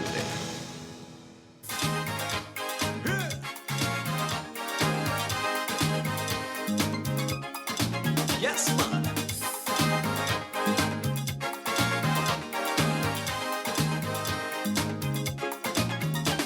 You remember when we used to live on the island, life was so carefree. Sculling dinghy boats and diving fish and come from out the deep blue. You remember when we used to go out on the rocks to look for whales and curves, picking jelly coconuts high up in the tree. We had a lot of nerve. Man, do you remember when we used to go crabbing at night with them homemade toys? Rambling through the bush, sometime you buck your toe or you get sting. And we are back here with Morning Blend on Guardian Radio 96.9. Dwight Strong along with Laverne Gardner. All right, so we're going to turn down the temperature a little bit, especially as we head towards independence and celebrating independence this Saturday. And so from now until tomorrow as well, we're going to be talking about the nation and building the nation. And so this discussion this morning came out of a talk we had with some younger colleagues a few days ago, Laverne. And we're talking about some things here in Nassau. I don't know if you remember this. We'll get into specific things as well. But for some reason, my mind ran on the Montague Hotel. And I remember my entire childhood, that was just ruins there. So I asked some younger millennials and Generation Z people if they know about the Montague Hotel. And one of them told me, yeah, me and my parents used to stay there. And I'm like, what? Well, unless y'all were homeless. I don't know if that's possible. But no, I don't think that's right. And they were like, yeah, we used to. No, I don't think you're talking about the right place. So there's so many things that we take for granted as Gen Xers, all of the people in this conversation. I know the baby boomers have even more fascinating stories. But this is what we remember from our childhood, our youth, and that will blow the minds of younger people today if they knew what we used to experience here in the country. So that's a discussion we're having today. We've got some fellow Gen Xers with us. We've got in studio Alpheus Ramsey. He's here. And we've got on Zoom Royanne Dean. And we're expecting some others a little bit later in the show. But hey, welcome. Great to have you all with us. Good morning. Good morning. Hi, good morning. All Great right. to be here. All right, so yeah, let's talk about it. For the younger ones who are listening, Montague Hotel, of course, you'll remember that, Yeah, right? It I was remember Montague that Hotel. big pink The big monstrosity pink, yep. that was there, abandoned right there now. What do they do with that area? That's a cleared lot where they park cars when they have stuff at Montague today. Yeah. Right next to those fancy Buildings. those Yes. office buildings now. But it was a Or big... Shaw Banks. Right. I think they were, yeah. But for the longest time, it was just a big pink thing there, and I don't think anything good used to go on in there. But that was there for the longest time. One of the first times I was there, they actually had tennis courts in the back there. Oh, And wow. people used to go in the back there to actually go to play tennis. This was after the hotel closed? Yeah. Yeah. Wow. Okay. Yep. Yeah. Yeah. That's one of the first times I went in the back there, and I was amazed that they had proper tennis courts in the back there. Yeah. And people were still using them. My goodness. Yeah. So, Royanne, you remember the Montague Hotel there? It was ruins. Yep. as It's scary. far as I can remember. And throughout my whole childhood, I remember my parents always wondering, when are they going to knock this down? When are they going to deal with this? And there are so many things like that. Laverne, did you come here often? I know you grew up always in Freeport? Always in Freeport. Yeah. You know, money was tight, so Mm-hmm. I didn't travel much. All right, so we're going to get to Freeport So in a all bit of there. my memories are really Grand Bahama focused. Oh, but my. good morning, Ro- Okay, so let's talk about some of those other things that that you look at now and say, do you remember when this was nothing, and how things have changed? What else stands out to you all? This whole area in Oaksville, because I remember the banana boat which used to be around the corner here.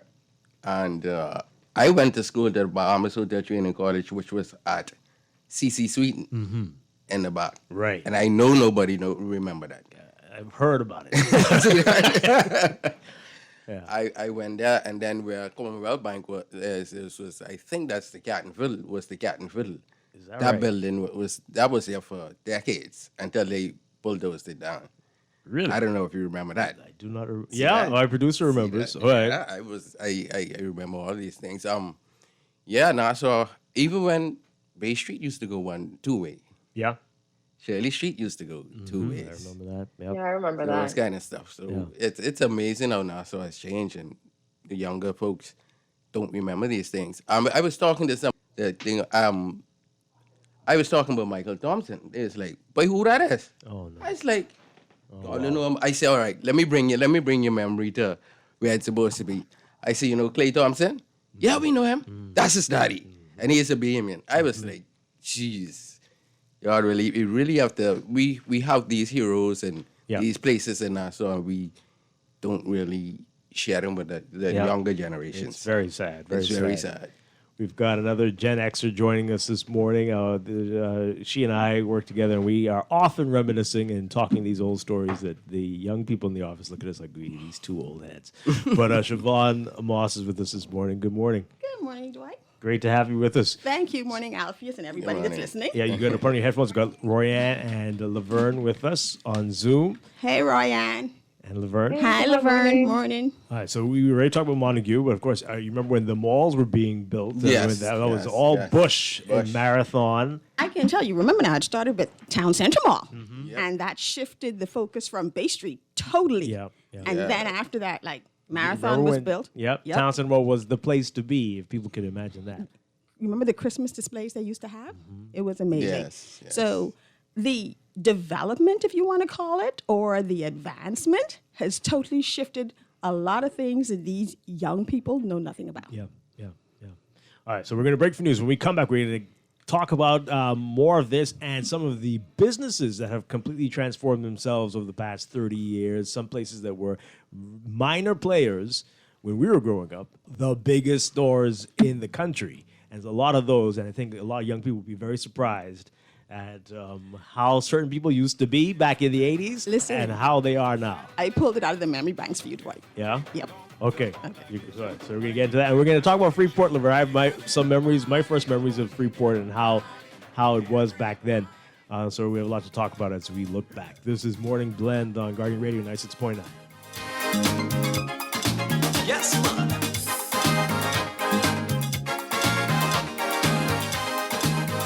96.9 This is Guardian Radio 96.9 FM, Nassau, Bahamas.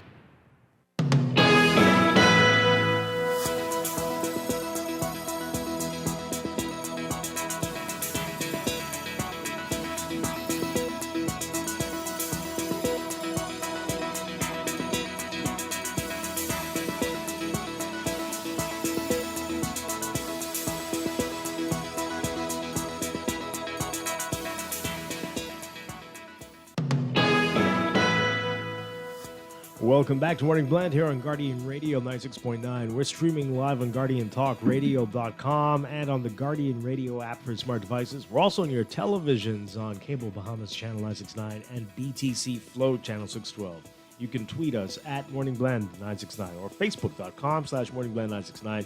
Text us 422-4796. And now at 8:21, time for another check to you by Bahamas First Insurance. We've got residual moisture from Tropical Storm Elsa that continues to linger over the northern islands.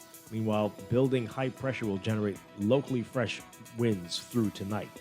Boaters in the northwest Bahamas should be alert for waterspouts. Beachgoers in the throughout the island should be alert for rip currents at east and south coast beaches. And everybody's being advised to remain hydrated and limit outdoor activities due to heat indices that will climb again into the triple digits today. For today for the northwest Bahamas and the central islands, look for variably cloudy, very warm, and breezy conditions with a few passing showers and the chance of isolated thunderstorms through tonight. Smoke craft caution remains in effect. For the southeast Bahamas, partly sunny, hot, slightly hazy, and very breezy with a light stray shower possible, becoming mostly fair tonight. Smoke craft advisory remains in effect. High temperatures getting up to around 91 Fahrenheit, 33 Celsius. The heat index at going to get up to 104 Fahrenheit, 40 Celsius. Overnight lows tonight getting down to 77 Fahrenheit, 25 Celsius. In your extended outlook, a plume of Saharan dust will create some hazy skies and reduce air quality, while high pressure will continue to build and maintain breezy conditions across the islands over the next couple of days. So for tomorrow, Friday, partly mostly sunny, very warm, hazy, and breezy with isolated showers. Saturday, Independence Day, partly cloudy, very warm and breezy with a few isolated showers. Other than Tropical Storm Elsa, the tropics are quiet. Tropical cyclone formation not expected through the next 5 days. That's your Morning Blend weather check brought to you by Bahamas First Insurance. What's first for you comes first for us.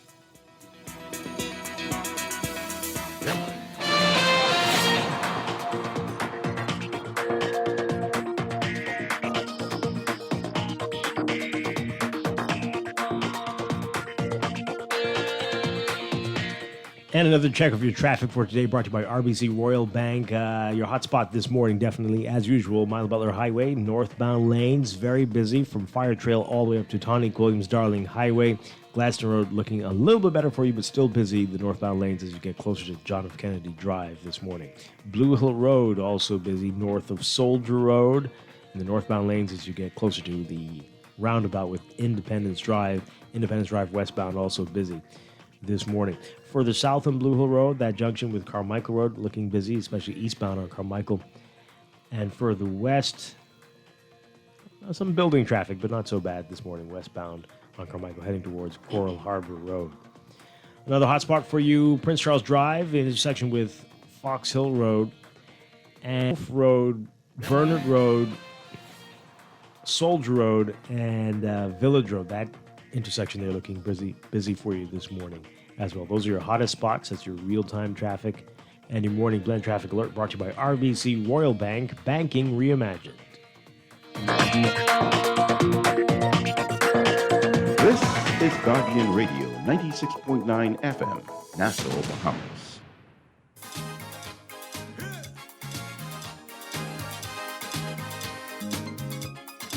Yes, man.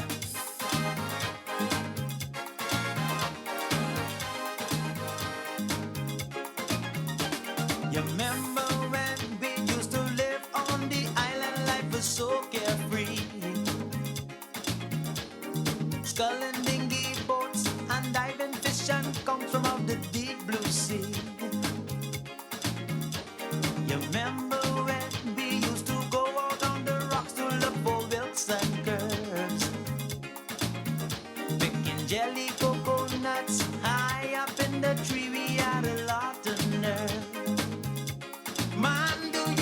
And we are back here with Morning Blend on Guardian Radio 96.9. Dwight Strachan along with Laverne Gardner. We are reminiscing about the Bahamas through the eyes of Generation X. We've got a panel. This is like a Generation X convention.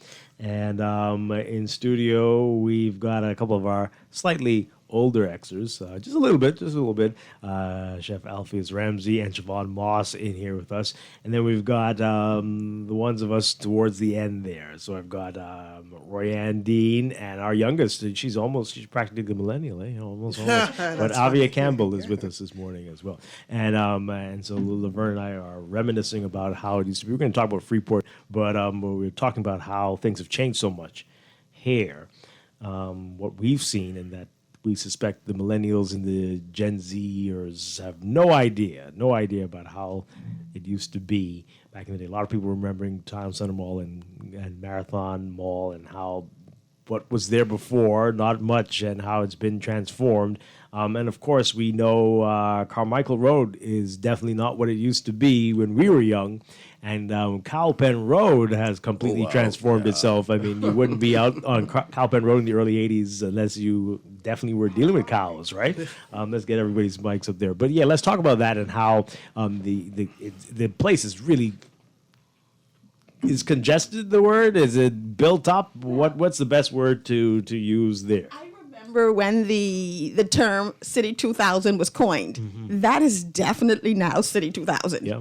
And it's not an area that I frequent, but when I do, I'm constantly amazed at what I see. Yeah. It's no longer the Carmichael of my youth. Chef Ramsey, I guess, could speak to that because he says he has no reason to come. I grew up since I was born, so I've seen the change from when we used to come from. Because I went to St. Anne's, my mother used to teach Uriah. So when we used to come down, pretty far. Yeah, sometimes when we come down on the weekends, that was us. And wasn't there just one road to get there? One road to get there. And it was like a breeze to get down Carmichael, because once you get on top of Bluewell, there was no traffic at all to get home. Can't say that today. When I say at all. I remember one time, because just speaking about the past, when we used to knock tire in the road. Anybody used to knock tire? No. We're girls. Yeah, anyway, I don't remember. We used to knock rolling tires in the road and stuff like that. It was like I've seen it. Yeah, it was dirt road. So one time we used to get we got tired. That was a game. And just lay between the tire and fell asleep in the road. Wow. No cars. Wow. Nothing. This is Carmichael Road. This was like in my neighborhood in Millis Heights. It's the neighborhood opposite Bamboo Shack. Yeah. Okay. That was used to be there. All the families at that time, we knew. Mm-hmm. Everybody in the neighborhood we knew. The Johnsons, the Millers, the Ramseys, we knew one another. Mm-hmm. So yeah, it's like Michael has totally, and Carlton Road was actually just a track road at one point in time. Mm-hmm. A track dirt road at one point in time. Wow. Yeah. So it's just to see where that area have come from since back in the day. It's 80s. Yeah, but the thing is, what do you like about what it's become, and what do you wish it still was? The only thing I like all the stores, but I hate the traffic. Yeah. Okay. Yep. Hate the traffic with a passion. To get because I live in Golden Gate, so my mother still in Millis Heights. To get from where I am to her, it could take me about sometimes 20 or 30 minutes. My goodness. Wow. That's a 2-minute drive. Literally. So she always is complaining, but why you don't come see me? I say the traffic. I can't. But I can't take this it. This is the way that that I think Nassau as a city has developed, right? And this is outside of Nassau that we're talking about now, outside of the city proper. But there's been this expansion without planning, right? Because if you look at the way that the area has developed, the roads didn't really develop in a way that would be conducive to like easy transit, right? Public transportation didn't develop in a way that would be conducive to easy transit if you consider the way that the area has expanded. Yeah. I don't think they you know, thought that it was going to grow up to be this thing. But as you No. said, that takes planning and Yeah, it takes recognizing a trend. But Dwight, but Dwight, Ryan, hold on. I think that speaks for all of New Providence. Nothing here was planned literally. They built Yeah. roads around Yeah, where exactly. people built their homes. Yeah, you can see that. Yep. But Freeport has been planned for Yeah. years. I Mhm. mean, before they even imagined what it would look or what the future held, Freeport laid its plans out for vehicles and for motorists, for businesses, and accessibility to places beforehand. So Yeah. they planned themselves way ahead. I don't understand if it's still one nation, you know. But people have something with that because that was the Port Authority. Yeah. And people just people don't like the Port Authority now. So Laverne. Let's talk about that. What? I find it interesting, you know, I'm just listening, you know, talking about Grand Bahama. Because a lot of people say, oh, you know, you're from Freeport. And then they turn around and then they say, so what part of Freeport are you from? And then I have to correct them and say, no, I'm from Freeport, right? The island is Grand Bahama. But, you know, you get that a lot from people who don't live here. They go, oh, you're from Freeport? So where in Freeport you from? Wow. So what have you seen change there? What haven't I seen change Oh, over wow. these years, right? So I'm sitting here and I'm thinking, I remember when, okay, BTC would have been telecoms back then, but we didn't have telecoms. It was a privately owned company. So it was Contel. And so I remember the sale going through because my mom happened to work for Contel. So we remember that was a big deal for us. I remember when an outing, you know, and it's crazy, right? But a Saturday outing, you got excited. You did your chores and you got dressed up because a Saturday outing was going downtown. Right. Yep. Here as well. Downtown was an adventure. Yes, it was. You went downtown and you went to all of the different clothing stores. And the main shoe store back then was Bata. I don't know if anybody remembered that, but Oh, yes. Wow, If I you forgot got about that. yourself a pair of shoes from Bata, listen. My goodness. And then on the way, if you had enough change to go to Winn-Dixie and get yourself a piece of pork chop in that, I don't know, miracles used to happen in that foil paper bag with some pork chop. That was an outing for you. So downtown was the hub back then, and you went there and you spent like hours there. And then, of course, we looked forward to Christmas time because Christmas time, that's when you went to the International Bazaar. Wow. You went in every single shop. Dwight, I think I have an allergy to perfume because you sprayed on every single, can you imagine, fragrance upon fragrance upon fragrance. Wow. You visited every jewelry store. But even when they built Port Lucaya as a way to say another kind of international bazaar, initially, Port Lucaya didn't take off because a lot of people, a lot of Grand Bahamians, we knew it was the International Bazaar. Yeah. You went to the International Bazaar and you got your chicken and fries and you walked up and down and, you know, you listened to music. And I forget the name of the restaurant. I think it was a Japanese restaurant with a big fat Buddha plug. I remember that. Yeah, You that's remember? really amazing. Yes, I remember that. You know, I think I was a young adult before I got to Grand Bahama, but I remember my father is from West End, and so he used to talk about Grand Bahama like it was this like heaven, Magic. right? And he used to talk about the bazaar, and he made it sound like Epcot. He made it sound like Epcot, like I have to go to the bazaar. I can't wait to go to the bazaar. It was Listen. really amazing. Dwight, you didn't have to go anywhere for the summer. You didn't have to go anywhere. I remember one of the first times we went to Nassau, we were going to Eleuthera and we spent a couple of days in Nassau and I think we were at our aunt's house. And I sat with that remote in my hand trying, I don't think it was a remote, no, because we had the turn TV. I was changing the channel and it was like, there were no channels, which was a shocker for people who live in Grand Bahama. Yes, You know, we had cable television. Yeah, because you all had cable for a little while. Right. Yes. So I'm like, what? Always ahead of us. Oh You my! know? And we had Channel Listen to 10. me. Yeah.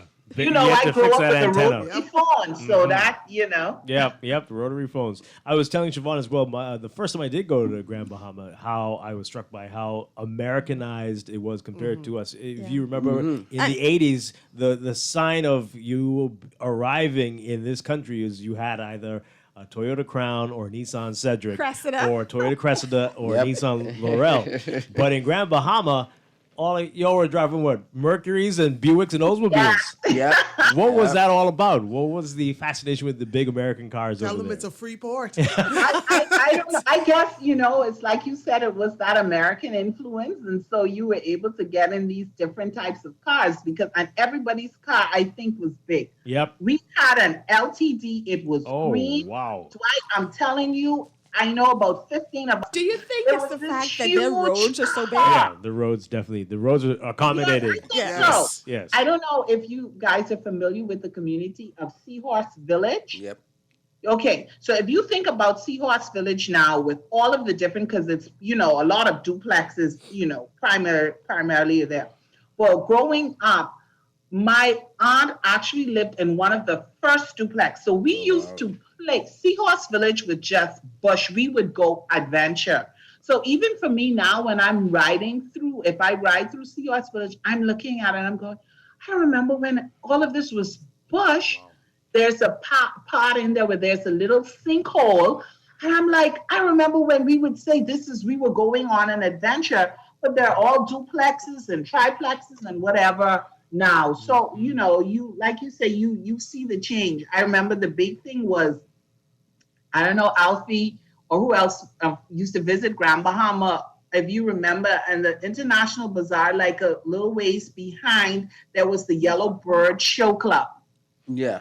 Where they would have like the fire dancing and all of that. You remember the Shalimar Hotel? Yeah, I remember the Shalimar Hotel. Shalimar, well, it doesn't exist anymore. There's just grass and everything there. And they had this big popular disco, the top of the town disco. Like, hey, if you got to go to the top of the town disco, Wow. you was like saying something. That's something else. So a lot of people messaging us about downtown Nassau and remembering the Stop and Shop. You mentioned that before, Siobhan, and all the stores that used to be the prominent big stores on Bay Street Question that for are you. no longer there. Trivia question for you, Dwight. Mhm. Where was John Bull before it was in its current location? All I know is that what is John Bull now used to be the Nassau Shop, which was one of my father's favorite stores. Right, the Nassau you shop. remember that? Yes, that's Yeah. true. Candy section. And I don't know. I don't remember where John Bull was. John Bull was east of East Street. You know what we now consider wasteland? John Bull used to be across there to the left where they have their display boards up now.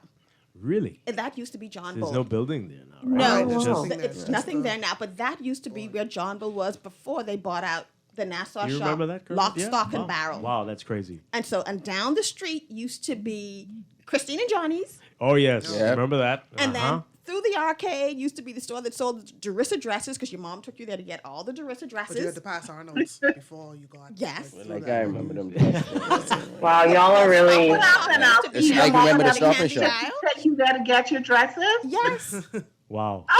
And like Laverne said, going downtown used to be an occasion. Yeah. It was not dressed. You took a bath. You tried to put on your nice sandals and your nice casual outfit because that going downtown, wherever you were, it was an occasion. Like that was a promise. Like if you finish your chores on time, we're gonna get to go downtown. It's like what? And then my mom used to tell us, don't wear this shirt because downtown is cool, and put on something. What? Yeah. You Because remember you're on that? the waterfront. But never today. I mean, Never. Lord. Yeah. Pretty But- sure the heat will kill you what? walking downtown. So imagine that. But so we were talking about this before, but some of the stores that today are the biggest, best known stores in the country were really also rans back in the early 80s. I Yeah. mean, we think about we talk about the Mall Marathon, but let's just say it, and they're huge today, but Kelly's was a little thing. Not until they moved into Marathon Not until they Mall. moved to the mall. Yeah. It became this huge Right. thing. But they were, you went to Right. Warren. So Oh, you went to John John S. S. George. John So S. the day John S. George closed its last store, I was still hurt. I was still upset. Yeah. But it's amazing what Kelly's has been able to do in that mall. They tapped into the trend that was popular elsewhere, and they saw what was coming, and they managed to get ahead of it. Say it, but it is like the lifeline off the mall. Yeah. There's not a main reason, right? Yeah, there's no reason to go there. I mean, maybe kids will go and walk around, but really, some other reasons. But Kelly's is definitely the flagship. They go to Kelly's. I mean, it really is It's either sustaining Kelly's that or reason we go. Sports Center. Yeah. Right. For the marathon. And it is really amazing the transformation there. And I think we've got a few others that were really very small that were tiny players. Yeah. But it's just fascinating how things have changed. But you mentioned Morris. That used to be a store. Oh, yeah. I don't know if when Christmas come around. No, that's just the toy line. That's the only I remember about Morris. Morris had like an amazing toy line. Because we were young, or was the size of the store actually big? Because that store was big. Right, it was big. Because in my head, that store is huge. But I'm wondering, is it because I was a small kid and I thought the store was big? I think it's both. Or yeah, I think it's both too. The store itself was really big. I think that I only remember the toys. That's it. That's all I remember. It's Morris toy line. All agree that, I mean, hey, you can't stop progress. And so you see that we have some wonderful things now. But when you think back, you miss some of those big stores. Like for us, we had John S. George. Like when you went into John S. George, they had everything. Everything for us was in John S. George. So that was like another place to go. And so you think back, I don't know if they would have made it now in this day and age, but certainly I think that those kinds of things being a part of our childhood, it was enriching. It was wonderful. They would have adapted. So, I think there was a store we had in Grand Bahama. I'm struggling to remember the name. All through the break, I was trying to remember it. I think it was like an English store. And so they had it was a department store. I can't remember the name, but I remember when it came, they would have you can only get these cookies and juice. You're talking about St. Michael's. Yes. St. Michael's. We had that here too. We had that here too. Michael's. Marks and Spencer. Yes. Marks and if you got when you got underwear from listen. That's like good English stuff. Yeah. Yeah, they look good. Good quality. That was those kind, you remember those things and try to be able to figure out your shoe size because the way that they do sizes are different. Oh yeah, very much so. This text here, someone's part of that. I don't know. Again, if you remember that we used to have racing in Grand Bahama. Yep. So. Certain streets would be highways, whatever. Would car racing, yes. Right. Yes, these stuff. You know what? Yeah. I think those are the things. I'm not too nostalgic about the stores because, you just mentioned St. Michael's, and I remember St. Michael's, but St. Michael's is pretty much. I don't know if they're going out of business, but they are fading away quickly. In the UK, pretty much everywhere that there was a St. Michael's or whatever they're called now, they're pretty much done because they didn't keep up with the times and. Right. Well, all department stores are struggling. Well, not all, but them, they be struggling now. But that started with them before these major ones in the US went out. They're kind of like Sears, they're dinosaurs and they're going. But what I think it is, Ryan? I think it's the fact that people were going after quantity versus quality, easy, quick, versus something that's going to last for a lifetime. It really isn't that, this online shopping is what's killing most shops. I would say just shopping in total because everything's now online. No, so most people I don't agree. Online. How much of I this don't new agree. generation? I think that I don't agree because online shopping it's adding to it. But really, the reason why I don't agree is because, at least in the U.S. anyway, stores that started off as online shops, direct-to-consumer online, they are opening brick and mortars. So it is really what kind of experience are you offering in real time, right? So Marks and Spencer, like St. Michael's, and Sears, they didn't keep up with the times. They still had the same old stodgy clothes. They still had the same old stale selections, and people into the stores that didn't stay around here. And I think that's true to any business. That whatever industry you're in, it's so important for you to understand that the market is changing, And the market is changing, the needs of the consumer is changing. How do we continue to meet their changing needs? How do we continue to stay relevant? How do we continue to stay innovative? And so you found that some of the bigger stores struggled with that. And maybe it had to do with leadership. You know, sometimes people get stuck in a certain way. We've done this for 100 years and it's always worked. So we're not changing. And you find that they have missed out on opportunity of growth and maybe even extending or broadening in the market because they did not want to change or they did not want to accept the fact that change was happening. But I can say even with that, you know, we're just going through history. You just think about that all of these stores, whether they exist, they're still in existence, there is a smaller version of it, it played a part in your upbringing and growing up in the things that you enjoyed, the things that you did for fun. You know, we had drive-in movies over here. I remember my mom. Here as well. Yeah, I just was going to mention that. Drive-in, the Capitol, Palm Tree, and all those stuff. The palm tree burgers, so that's what you're talking about? Palm tree burgers. Because we got to talk about the shift in the food culture. Yeah. Yeah. Well, that's a whole other show there. You're a little younger. I have a faint memory of it. Yeah. I don't know if it's real or not. You know, when you're too young to remember if something actually happened to you or if it was just something that was placed in your head by talk from your family members. But I don't think that I experienced it. Yeah. I went a couple, I definitely went a few times. But let me ask Ryan if she remembers. Ryan, do you ever remember having to go to St. Mary's Hall and sitting up there on the hill and seeing the big drive-in screen over there at Prince Charles? Do you remember that? Wow, Ryan, no? No. And I don't remember that either. You can but I live pretty close there, so but we went. If we had meetings at PTA meetings at St. Mary's Hall, and I'm a couple of years ahead of Ryan. And the movies are playing. You can see the movie from sitting right there at St. Mary's Hall. But you wouldn't be able to hear anything. I don't remember What would be the point of that? Oh boy, let's take this call. Good morning, caller. You're on the air. Hi. I'm a bit confused when the lady spoke of from John Bull.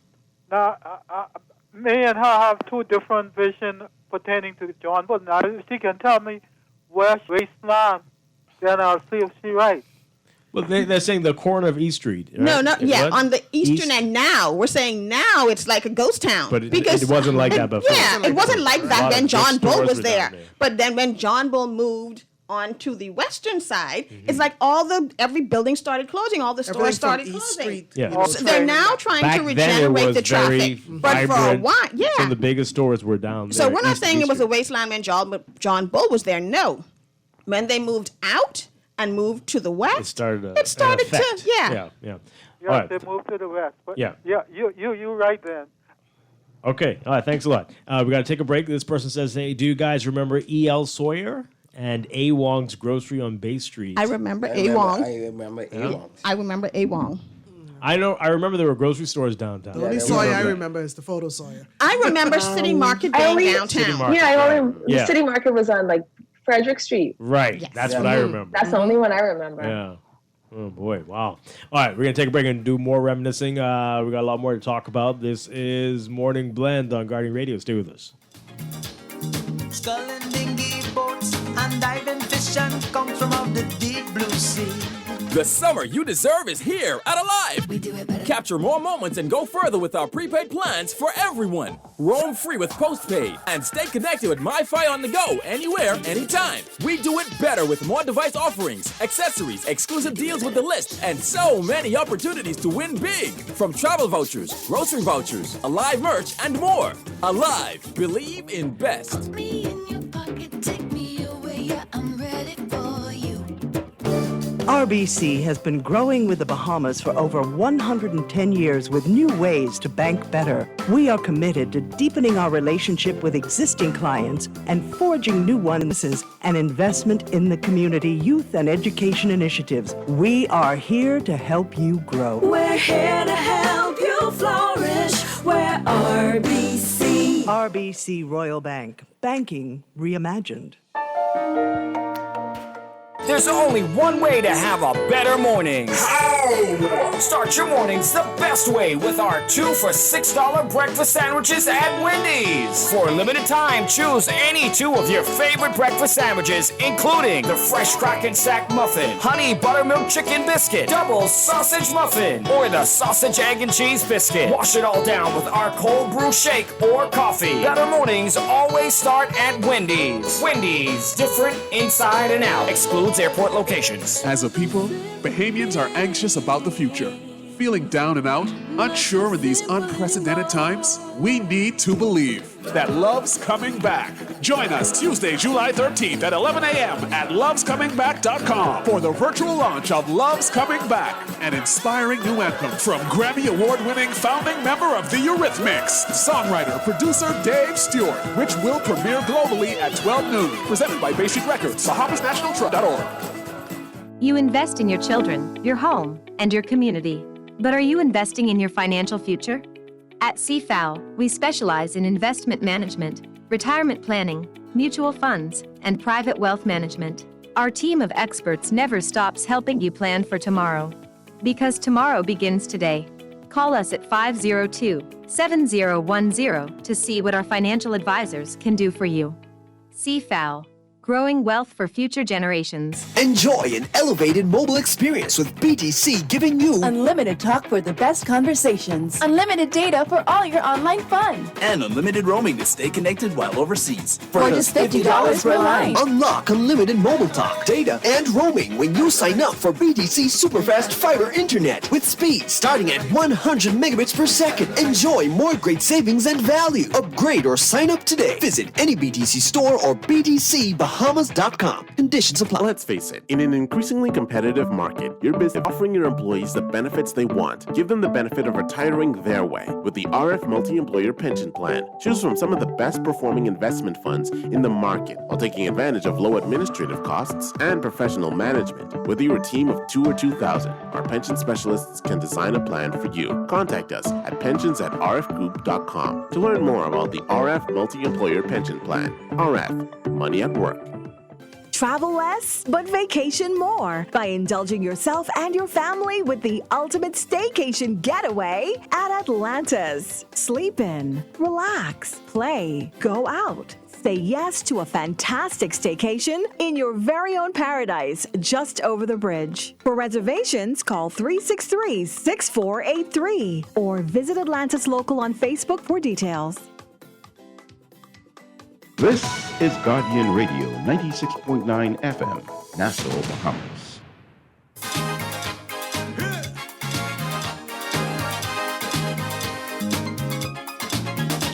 And we are back here with Morning Blend. We have Laverne Gardner. We've got a bunch of Gen Xers in here talking about what they remember from, I guess it was the 70s and 80s and early 90s before things really started to change around here. We've got Alpheus Ramsey, Siobhan Moss, Roy Andine, Avia Campbell with us this morning. Lots of people messaging G.R. Sweeting. Lots of people remembering G.R. Sweeting. They're still around. Still around. Not the same, though. Not the same. But I remember that. I only associate that with uniforms. Right. G.R. Sweeting. I associate that with school shoes. That was I only associate it with uniforms. Until you needed Clarks. Until you needed Clarks, school shoes. Yeah. You went there. Yeah, G.R. Sweetings was a really big really part of our big lives. thing, yeah. Boy, I tell you. Someone says Pipe of Peace. You remember that? Oh, Yep, yeah. I remember Pipe of Peace. Wow. I do remember that. Yeah, what did they sell there? And then you know what was They had the funny about windswept that? jeans. Because I remember there was like a wooden Indian sculpture in there, like a Native American sculpture. Yeah. Do y'all remember that? Yep. Oh, yeah. And then the funny thing was, like, I saw that thing. There was a Seinfeld episode with that sculpture on it, and it was like super racist. And I was like, oh. Oh, boy. Let's take this call. Good morning, caller. You're on the air. Good morning, people. How are you all? Doing well. Good morning. Now, I can remember my grandmother going downtown shopping, and she'd go to City Meat, where the city market, where the store market is now. That was like a farmer's market. You buy fruits there, like fish. I can remember that quite. Do you remember that? What was where the store market is right now? Oh, yeah. You're talking about this off. But yeah, I don't really remember, but I know. Yeah, that was like a farmer's That was the market. farmer's Buy market, fruits. yeah. That was, fish. you remember that? Alphonse? Yeah. Okay. Yeah, and then you get haka back over the hill. But when I became much older, every Saturday that's where you could be seen. I just found out where the parties is to go crash. When I was like a little older, Saturdays you just go to one store, walk up and down basically on one side, come on the next side, just to be seen. That's the place to be seen. Okay. All right. Yep. Thank you very much. Appreciate it. You were talking about the that straw sounds market. like every regatta. Walk up one side and down the next side. You mentioned the one now, but you were talking about when it was In Rawson Square, No, I where don't- Via Cafe used to be. And I went to it. I've been there. Wow. I've seen pictures, but I don't remember. That's been a little bit. Now, I long. also remember Ben used to have the run of the land because you would go in there and you'd see Ben's running everywhere. Yeah. No. Who? What? Who? What? Who? Where? Everybody knows Ben. Producer knows What who is that Ben? But what are you talking about? Ben is the big rats. Oh. Michael Jackson. what? Okay, we get it. The song. Oh. But yeah, when I was a kid, the straw market that was hasn't down changed at Rawson as far- Square. I think that's changed as well. Cole Thompson Pharmacies. You remember that? Yes. Yep. City Pharmacy? And City Pharmacy. This person, you must have texted that person saying that Super as well. Saver. And Super Saver. Super Saver was very big here. Well, we forgetting all the Capitol and Palm Tree Burgers and all those things. That's where the Capitol was the place to go watch kung fu flicks on Saturday. Not for and young stuff. ladies. Not for the young ladies, and then be sitting down and watch, and the rats running across your feet. And Oh, Lord, Alfie. stuff like that. I mean, it's there. It was there. That's where if nobody know where it was, that's where Purity Bakery is now. That used to be the Capitol. Wow. Theater. I don't think I ever went there, but I do remember the Sunshine Twin Theaters. Remember that? Oh yeah, I remember Wasn't passing that Wolf Road? Sunshine. Right. Yeah, Wolf Road. Yeah. And Y'all, of course. y'all remember Super Video? Yes. Of course. Yes. Of course. Pretty sure I have a couple super video tapes. Never returned. So you owe that money. Y'all into the younger generation when y'all start talking about The Super millennials, Video and will know about stuff that like- one. yeah, they'll remember that. Boy. then all the skating rings and stuff like that. Yes. What was I know one was in Golden Gate Shopping Center at one point in time. Yes. There was a theater inside there as well. And the Golden Gate Shopping Center changed from what I've seen. Yeah. That wasn't even there when I used to go to Jamaica. Oh, really? That wasn't the Golden Gate Shopping Center wasn't even there. Can I say this to you, Dwight? I remember my mom used to go produce shopping under the original Paradise Island Bridge. Not to the grocery store. She would go for fresh vegetables out to the Produce bridge. Exchange. No, they No, used to have they vendors used to have set up under the vendors bridge. set up underneath the bridge. I remember that. You remember that? Selling- I mean, selling yeah, they food. still have They vendors still there. today, but it's a little Those vendors different are than still it was there. back Different. then. Yeah. It was a little more organized, it seems. And let me that's that place where you go. That's the side of the road where you go onto the dock underneath the dock. Y'all know what that's built off? Conch shells.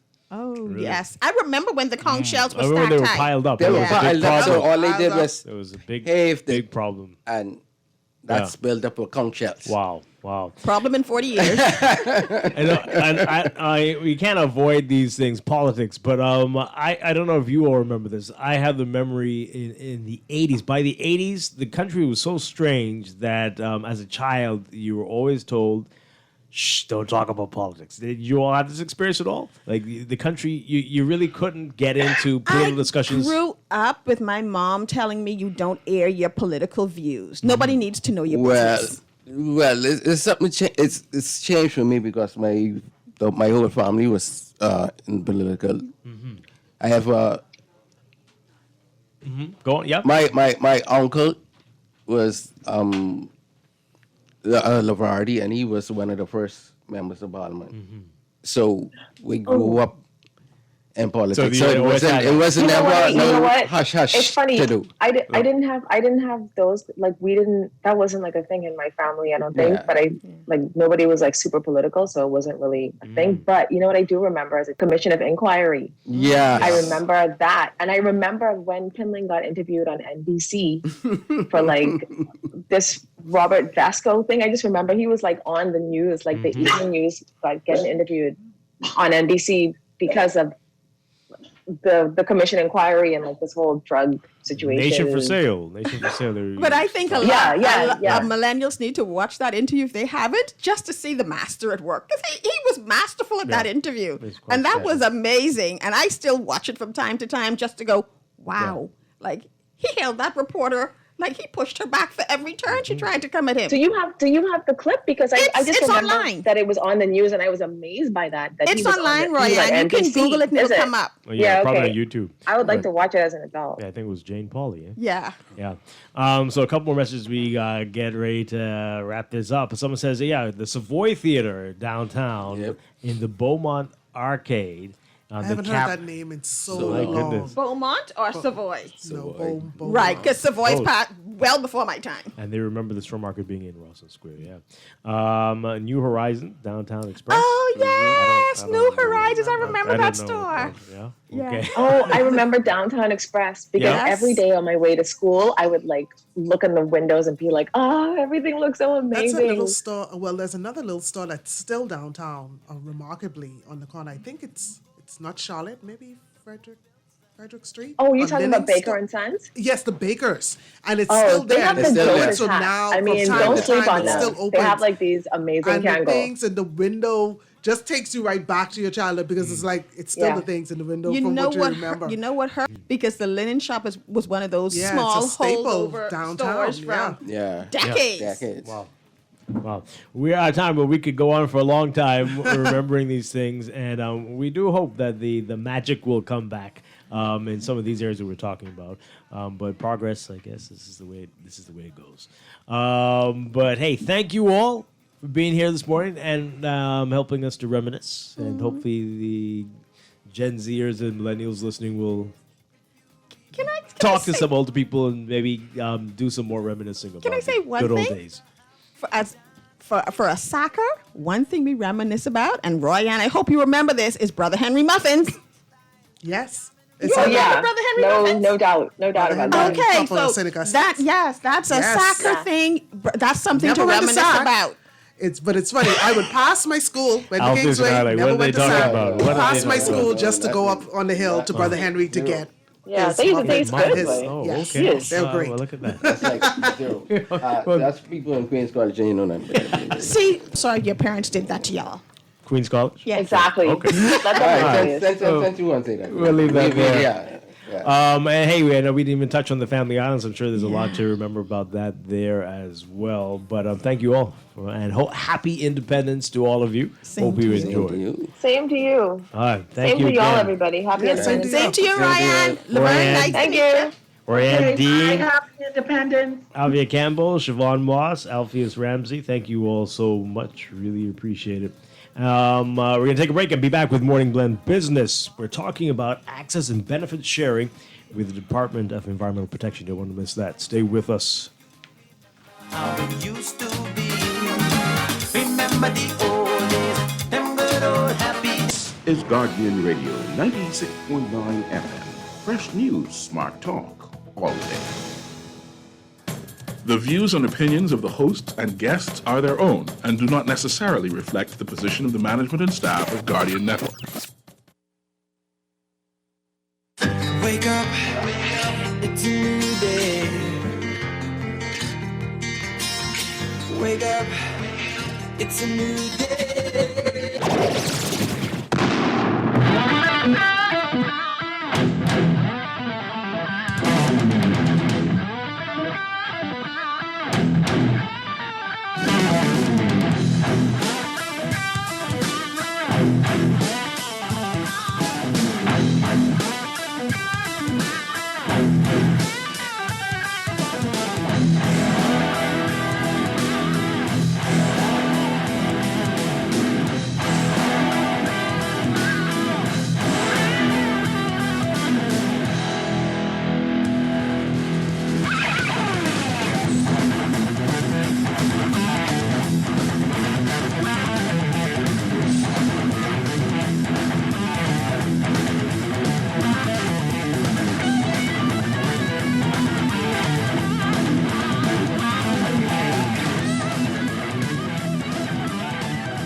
Good morning and welcome to Morning Blend Business on this Thursday, July 8th, 2021. Welcome back to our Morning Blend listeners. Once again, I'm Dwight Strachan along with Laverne Gardner. Laverne?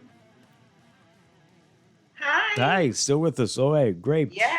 And for our previous segment, people are saying I have to get this in there. They are remembering Lum's Restaurant and Hole in the Wall. Hole in the Wall, okay.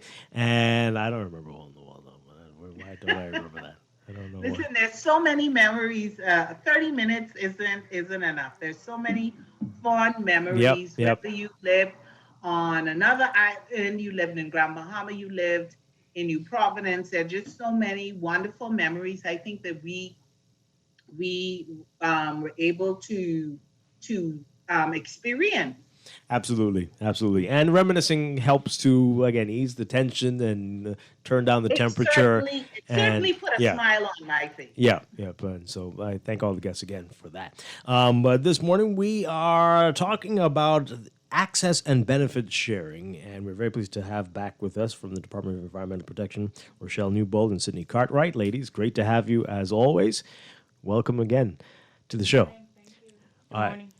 So we've talked about this quite a bit before, but for those who might not be familiar, remind us about what the Access and Benefit Sharing Initiative is all about and what we are hoping to accomplish with this. Rochelle Newbold, tell us about that.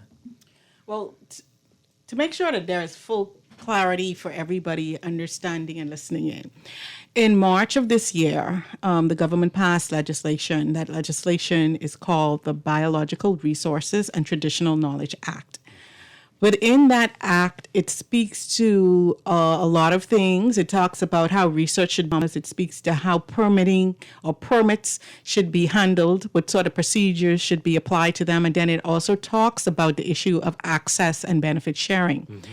Under the access and benefit sharing, that is a terminology that comes from the Convention of Biological Diversity under the Nagoya Protocol. But it's not like that's the only way it can be used. But what it speaks to is the rights of the people, whether they're indigenous people or a nation as a whole, the rights that they would have by allowing others to come in and to investigate, exploit, or utilize resources within their territorial or their sovereign area. And negotiating with them some sort of benefit that they would then receive because they may not have the technology, they might not have the technical skills and to be able to access those resources in the way that the applicant is doing and is able to either commercialize it or add additional knowledge and information to the global of a particular matter. So it's a very broad term. Because what I said last time too is that access and benefit sharing isn't only about dollars, right? Because some things don't necessarily translate into dollars. Right. But it's about building capacity, it's about sharing technology, it's about increasing the level of understanding of the owner of the resource and that of the intended user of the resource, so there is equity in that relationship. That's the ultimate objective of it. Right. And of course, you shared the story a couple times about why this became so apparent that we needed this after something that happened a few years back, and just quickly summarize that for people to understand how we've been losing out in some regards. Yeah. So what has happened, what is happening. So in the past, there were scientific permits that were issued to individuals. So individuals came quite openly. They made application to the Bahamas government. They undertook the research and they were able to commercialize the output. When we became aware of said commercialization, we sought to engage them in discussions about how we could benefit from that. And quite frankly, they were like, well, I don't see how that's going to be possible. We did what you asked. You asked us to make application. We made application. You gave us a permit. We did what we did. There was no other obligation for us to continue additional to that, any sort of activity additional to that relationship. And then we also noted, too, that there were individuals who were coming and saying for academic, global, educational reasons they were seeking to do research. And then the next thing we know, patents were being made against things that they would have discovered under our permits.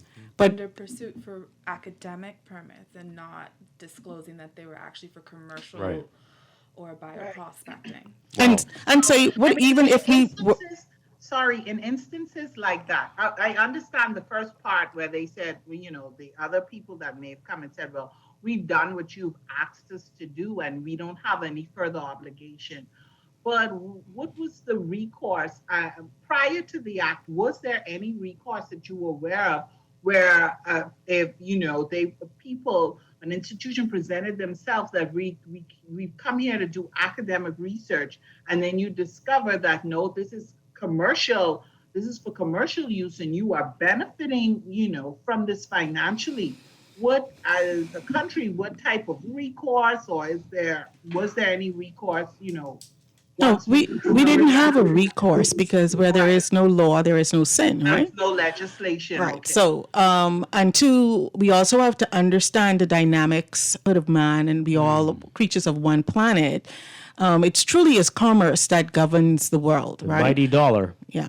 So academia, institutions in the States, in Europe, all over the world, while they do serve a purpose for education, they also are engaged in relationships with pharmaceutical companies, because, you know, pharmaceutical companies you don't see GlaxoSmithKline and Monsanto asking for permits, right? They have relationships, they have agreements with universities, whereby the universities, under their normal undertakings, they go out into countries and they make applications, and if they get a hit on something, by virtue of their agreement, their contractual relationship with these industrial companies, they pass that on to them, and then they run the gambit of additional tests to come up with the new drugs for X, Y, and Z ailment that fraughts the world. Does anybody find it interesting that there isn't like one hypertension drug or one diabetes drug or one cancer drug, and every year there's something like, where are all these things coming from?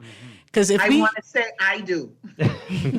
I make note of those kinds of things. You know, people sometimes say maybe you're just a conspiracy theorist, but I make note of those kinds of things. I'm like, this is another one? Yeah, Sydney? And to be fair, there were instances where the government did approach and try to create some sort of agreement for benefits and an adjustment to try and receive. But that was not favorably considered. It was not favorably considered, Okay. Wow. as the terms and conditions had already been set forth in the permit, and therefore they felt that there needed to be no further relationship, and definitely not one for commercial purposes.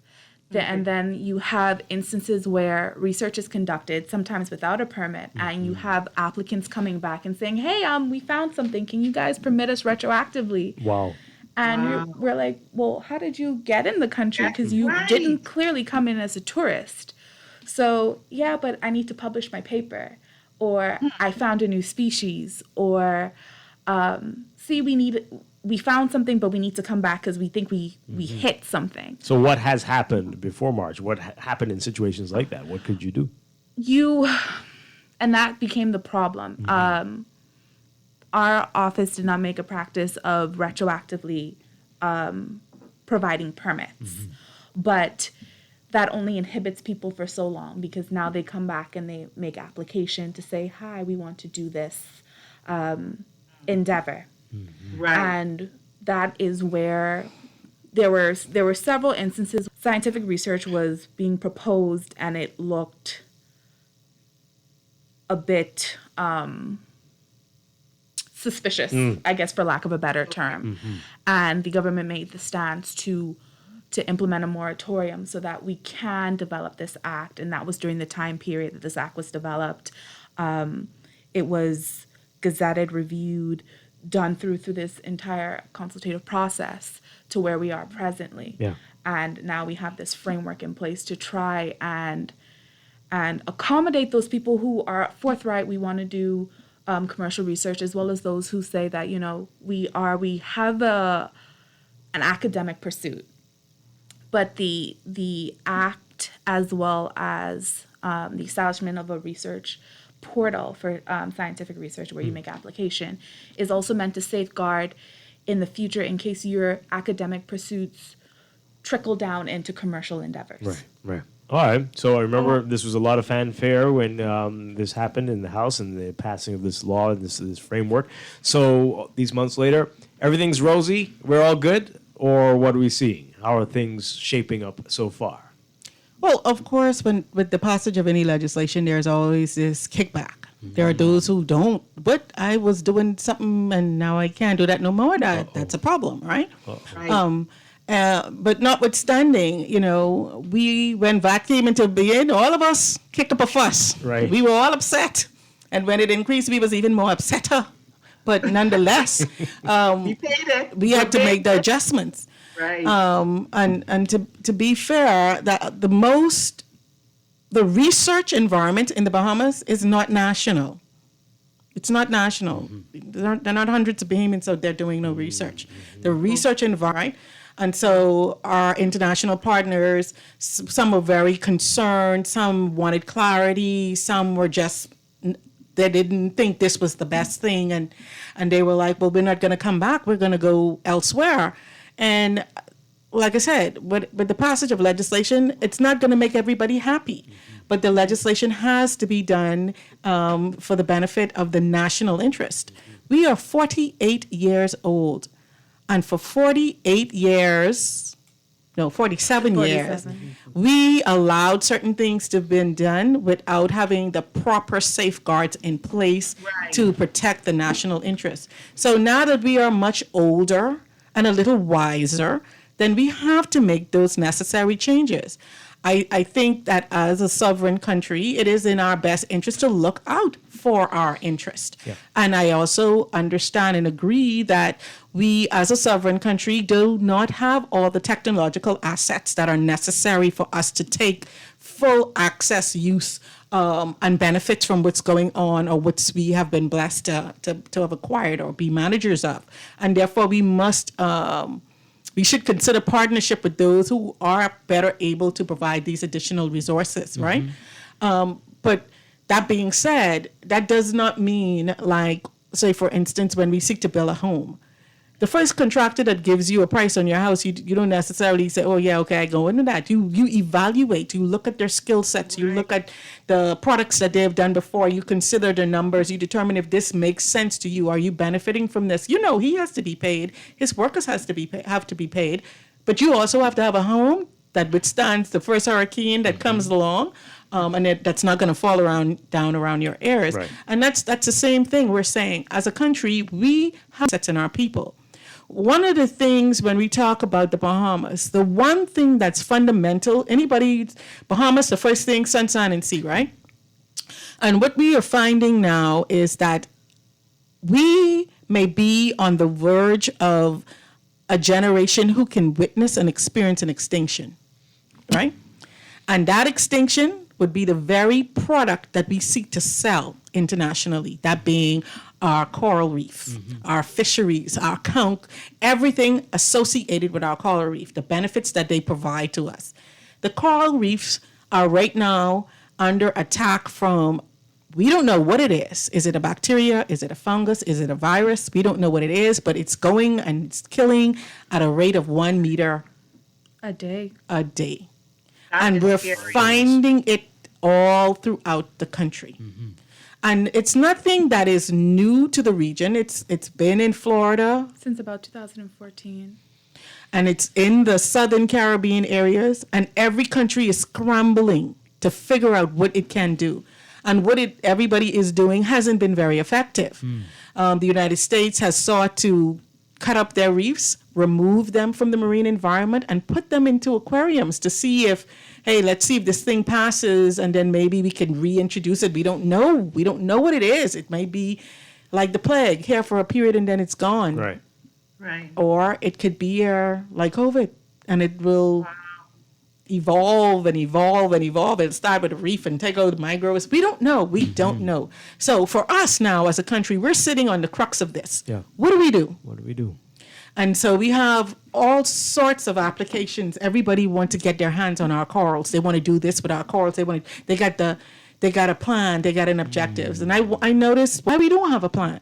Why somebody always have to tell us what to do? Don't we not know what our future holds and how we wish to plan and get there? That's a good question, though. Yeah. So, and one of the things that our department tries to do is to have plans, to have ideas that are in the interest of the country, in the context of the Bahamian cultural and traditional understanding. A minute ago, your Generation X was talking about the good old days, and they were talking about this store and that store and what we used to do and how we used to dress and what was the cultural norm at that time. We now have to determine what our future is going to be. Absolutely. Right? And our future cannot necessarily be a replication of something else from someplace else. So it has to be specific to us. Exactly. So if our cultural heritage rests on our ties to the marine environment, how do we then protect what is Bahamian, right? So here we have a disease that's ravaging its way through the marine environment. What do? While we don't have the technological experience and exposure to deal with the matter, what we are seeking to do is determine then, let's look at what other countries are doing. Does that make sense for us? And can we implement that, or do we need to tweak it and change it? So we're looking now at creating coral gene banks. What does that mean, though, when you talk about a coral gene bank? Does it mean we're going to cut up our corals and put them where are we going to put them? See, because to have an asset that is ours mean you can't ship it someplace else, because then that's not giving you the benefit that it now serves. You have to be able to utilize it and have it in country, or you need to store it away such that you can bring it back and put it back in place and see if it's able to continue to do what it did before. So we're going to stick a pin right there with that, because we now know that we're talking with our partners to see how we can move that. Make the people of the Bahamas aware of is that there are a lot of pots on this environmental stove. Sounds like it. And if we as a people do not pay attention, the food is going to burn up and we will have nothing. Right? Wow. All right. We need to be more environmentally conscious. Well, we be need more to know. aware, and everybody has to do their part to protect the environment. A lot of times I think we just think it's up to somebody somewhere, but it's up to all of us. Absolutely. All right. And as you said, part of our identity. This is who we are. And if we lose this, who are we? We're going to talk more about this, and we've got a lot more questions. This is Morning Glen Business on Guardian Radio 96.9. Stay with us.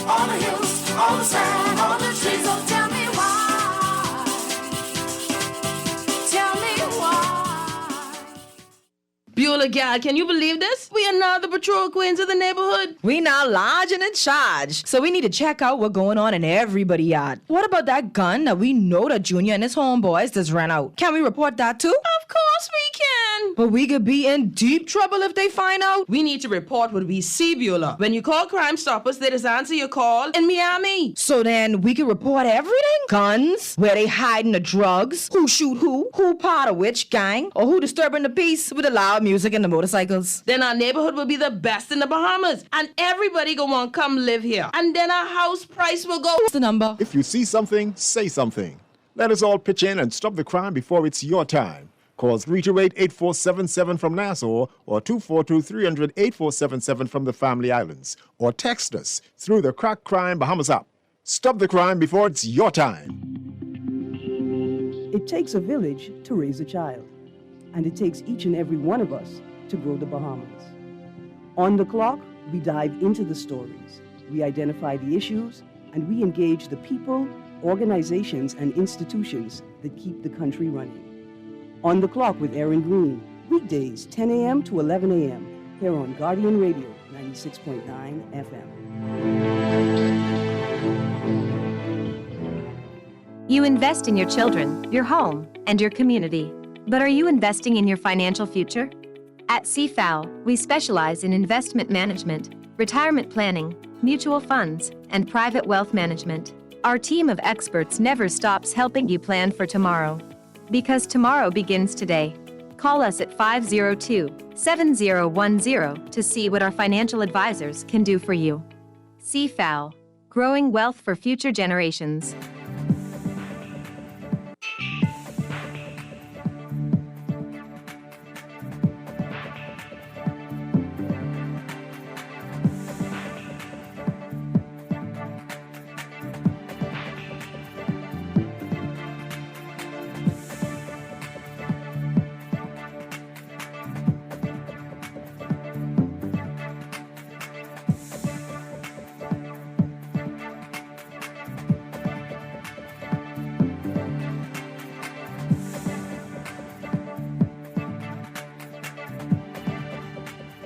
Time for your morning business report brought to you by CFAL, Bahamas Chamber of Commerce, Employers Confederation Chair. Impending inflation due to increased costs in global shipping, worrying and creating a challenging environment for chamber members.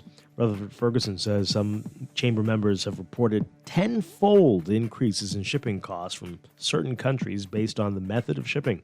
It's understood that while shipping costs into the region from the U.S. have only increased marginally, imports from places like China and Japan have risen in cost by 300% in some cases. You can read more about this very disturbing story in today's Guardian Business section.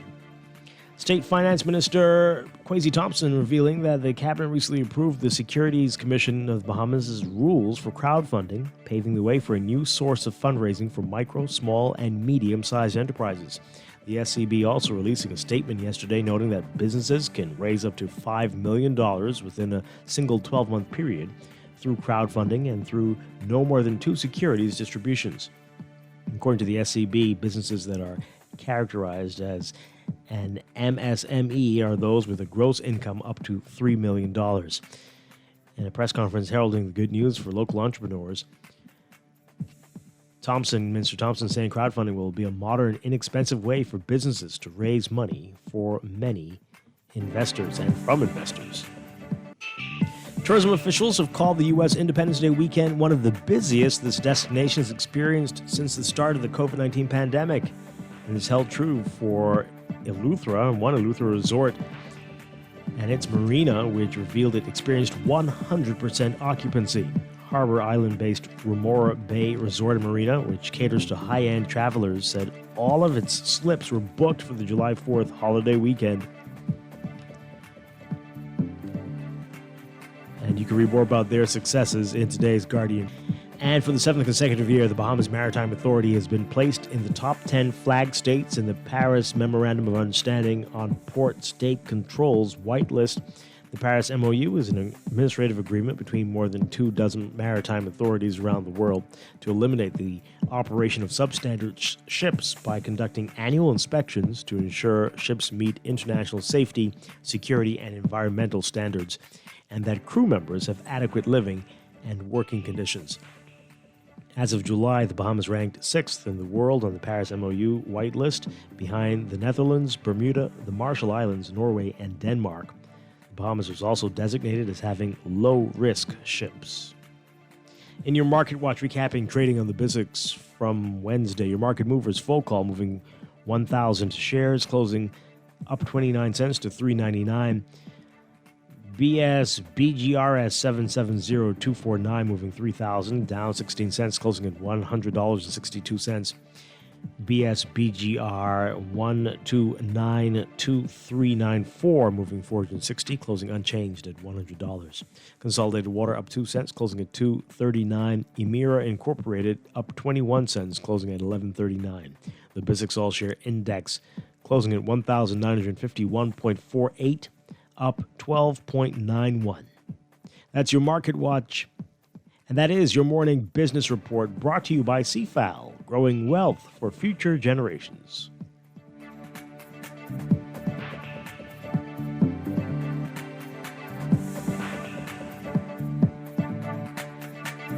This is Guardian Radio, your station for up-to-the-minute news, intelligent, interactive, and engaging conversation. 96.9 FM.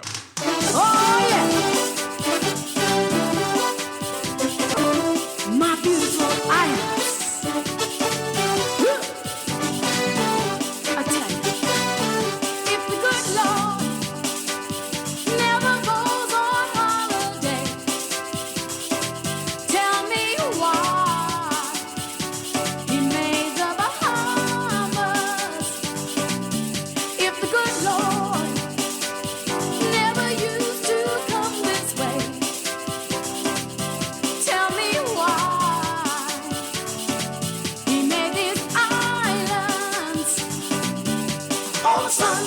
all the keys, all the skies, all the breeze, all the creeks, all the hills, all the sand, all the trees. So tell me why.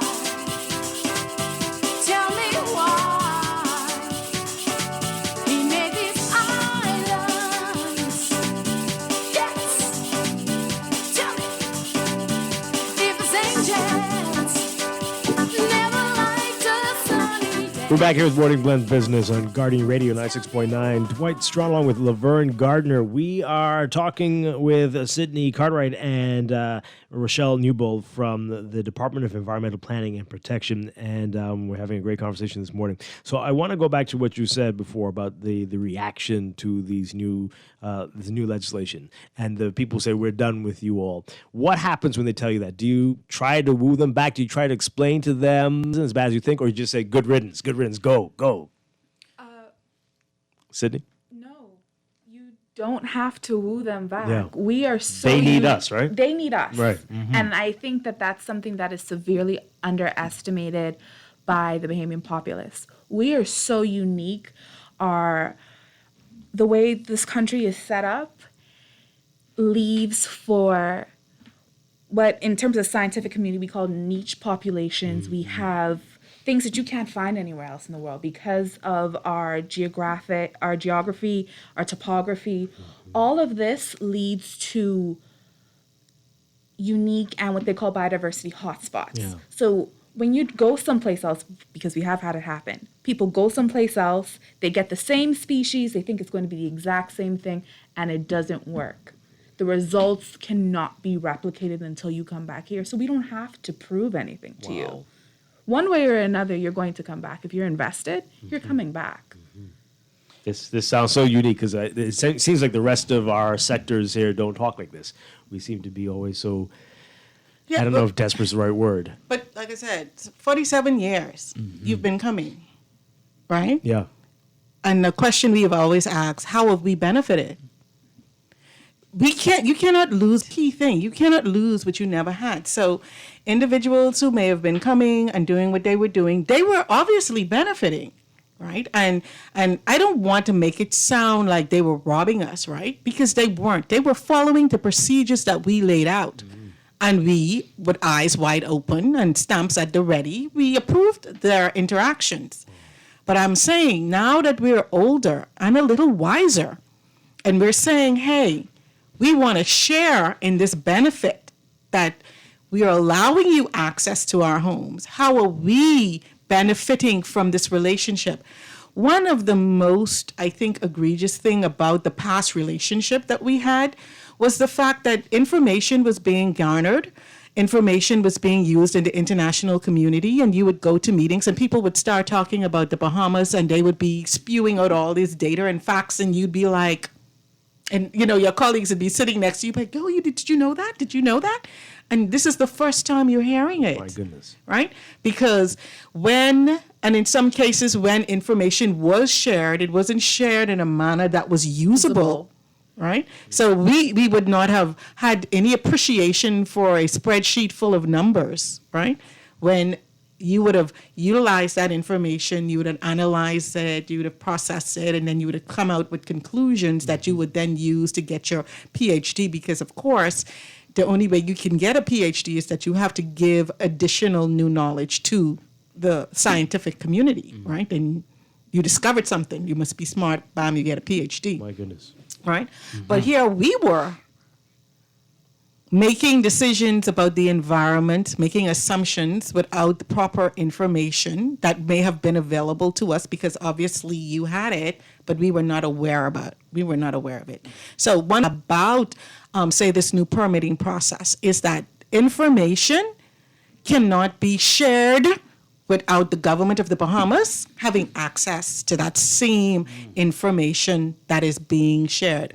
We're not being obstructionists in saying people can't share information. When they come to us, say an application comes to us and they come to us in an academic undertone, and this is for educational purposes, and they want to share that information with other parties. But to be clear, it depends on the nature of the information as well, right?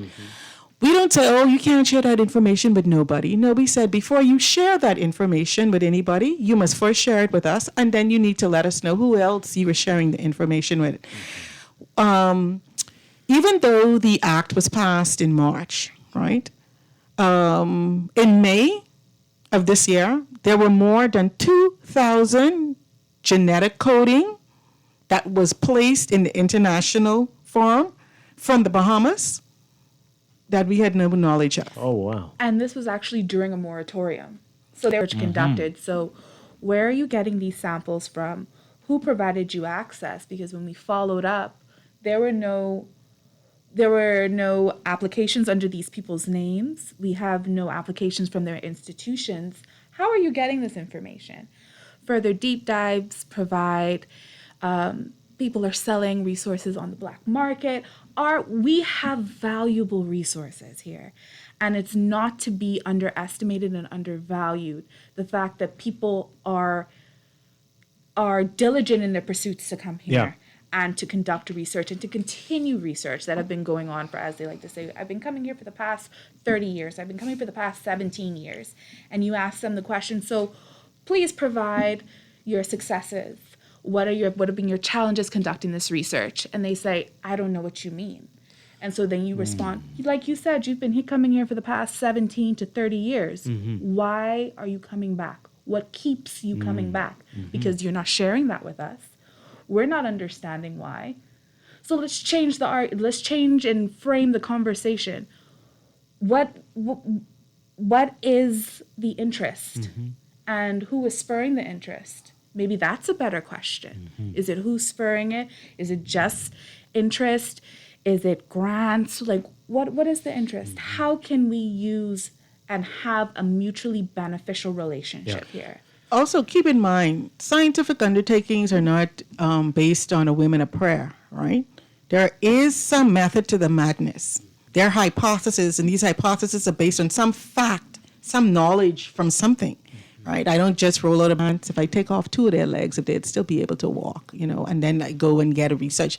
These individuals are very methodical. Science is very logical, and so when we want to have an understanding of the information that was done in the past that you're moving forward with, there shouldn't be this resistance to share because you're saying it's an academic pursuit. Right. So shouldn't the Bahamas also be educated by virtue of this academic pursuit? Yeah. And I think about the University of the Bahamas, right?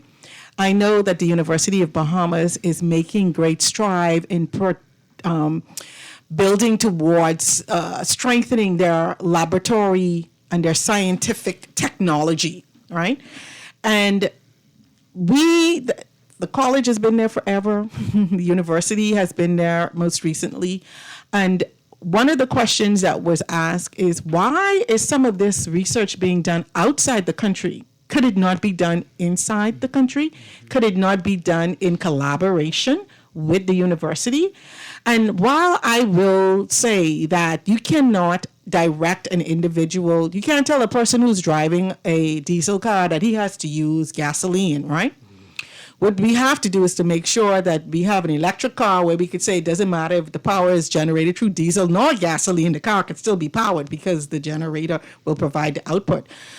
The University of the Bahamas has to be that output whereby no matter the nature of your research, there has to be some ability for that to feed through the college because we have Bahamian students that go through that university that need to be made aware of what the next generation of technological, scientific undertakings are relative to their own country. It defeats the purpose if our own children have no understanding. Definitely. So, seen this since the act came into effect, and you said, 2,000 cases, coding cases? Plus. Yeah. So, can you do something now? Is there something... Retrospectively? No.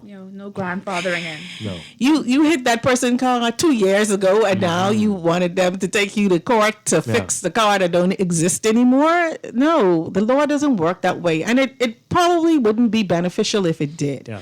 But if you find this, let's say next year, or the year after, what teeth does? The, the legislation like from now moving forward. Yeah. Because the act puts in place what they call legal frameworks. We have to have agreements with you. You can tell me you come in for an academic pursuit. We have what they call a mutually agreed terms, a contract. That contract said we came in under an academic pursuit. If you happen to find that there's a commercialization of this, we can come back to you and have a discussion about that. But what we're hearing, and not officially, because people, in the Bahamas, there's another means of communication that happens. People are saying, well, the universities are in uproar about it. The universities aren't going to agree to having this partnership, this mutually agreed terms. They're not legally going to sign it. Okay, then, that's their right. They don't have to sign it. They really don't. But if that is a part of our permitting process, then that it is assumed that they also understand and they won't be able to get a permit, because it's important for us that agreement exists. And then one of the things I've heard persons say is about how, Bahamians are going to be disadvantaged by this. And I say, in the 47 years, how have we been advantaged such that this could be a disadvantage? Now that we are being very, very transparent about our desires and what we want, how are we being unfair to the individuals who want to access the resources that we have? I don't think that we are being unfair. I also want to say, too, that we have no issues with people expressing their concerns or their discomfort about the act, That is the freedom of being a Bahamian in this country. You can make your desires or your grievances known. You can. But I also want to say that we cannot sacrifice the whole of the country for a small group of people for which, they're not cooperating, I guess, and then. That's what. All right. So, tell us more about the penalties, though. I mean, so what happens? How far can you go? What can you do? Well, we have right. So, if individuals pursue an undertaking within from findings within a national jurisdiction and they make no disclosure, when they go to engage in stuff like patenting things or commercializing things, the questions is always, where did it come from? How did you get this? And if it comes back to the Bahamas and they have no proof that we ever approved that gives us the in to have these discussions and to see how these things. It's not as cut and dry, like if you murder somebody, you could get manslaughter, murder, first degree, and all that, but it is something that we are growing into in terms of our understanding and preparing ourselves in the event that we have to pursue it to that extent. We are hopeful that our partners, they're claiming to be our partners, that they would work with us in this endeavor. But I do believe at this stage in the global transitionary period that we're in right now, every country is looking at how can it ensure a sustainable and stable economy, access to all sorts of things for its people. And we need to look at that as well. We need to make that type of an evaluation. Under the Act, we are required to produce a series of committees, an Access and Benefits Sharing Committee, right? And that committee is made up of several ministries. I think it's like 19 or 17 representatives within the government. To give feedback into the application process by scientists, right? So there are things that have residual impacts that, say, the Department of Environmental Protection and Planning may not necessarily be aware of because it's not directly in its wheelhouse. But say the Ministry of Foreign Affairs may have a better feel for it. The university may have a better feel for it. So all of these are partners by virtue of the Act to be at the table. Right. Going back to the example that I brought about the corals, right? So with potential coral extinction right now, the issue of climate change and this disease that is going on, there are a lot of people who are interested in coming to the Bahamas and doing research on our corals. The question is, should we be taking a precautionary principle, a precautionary approach here? We see what's going on to the north of us. We see what's going to the south of us. We see what's going to the east of us. Of us. All these countries are losing their corals. So should we now be allowing people to start poking and prodding and cutting and chipping what we have left? right? Should we not have a plan as to how to ensure whatever decision we make, it's a decision that we have made. So whatever happens, because we will be the recipient of that result, we should also be the ones who determine what that result would be. You understand? We can't have people coming in doing stuff and then we suffer. No, if we do stuff, if we agree to allow stuff to happen and we suffer, then it's on us. But other people can't do it to us. Well, we've got to take our final break. We are talking with Rochelle Newbold and Sydney Cartwright with the Department of Environmental Planning and Protection. This is Morning Blend Business on Guardian Radio. Stay with us. All right, my beautiful islands. I tell you, if the good Lord never goes on holiday,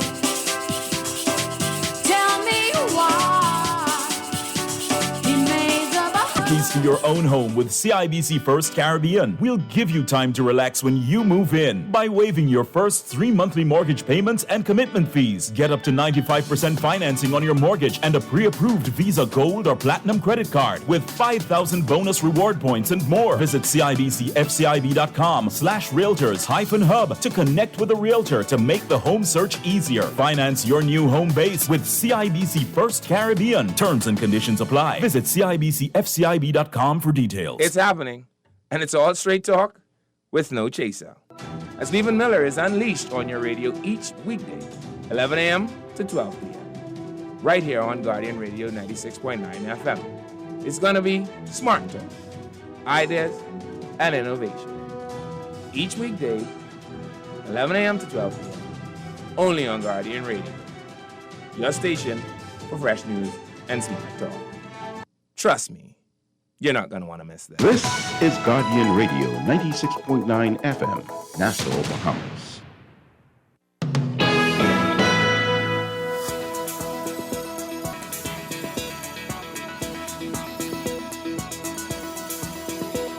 Quick final look at weather for this morning. We've got residual moisture from Tropical Storm Elsa that continues to linger over the northern Bahamas. Meanwhile, building high pressure will generate locally fresh winds through tonight. Boaters in the northwest Bahamas should be alert for waterspouts, and beachgoers should exercise caution along east and south coast beaches due to the risk of rip currents. And everybody's being advised to remain hydrated, as we're expecting heat indices to be in the triple digits again today, and you're asked to limit outdoor activity.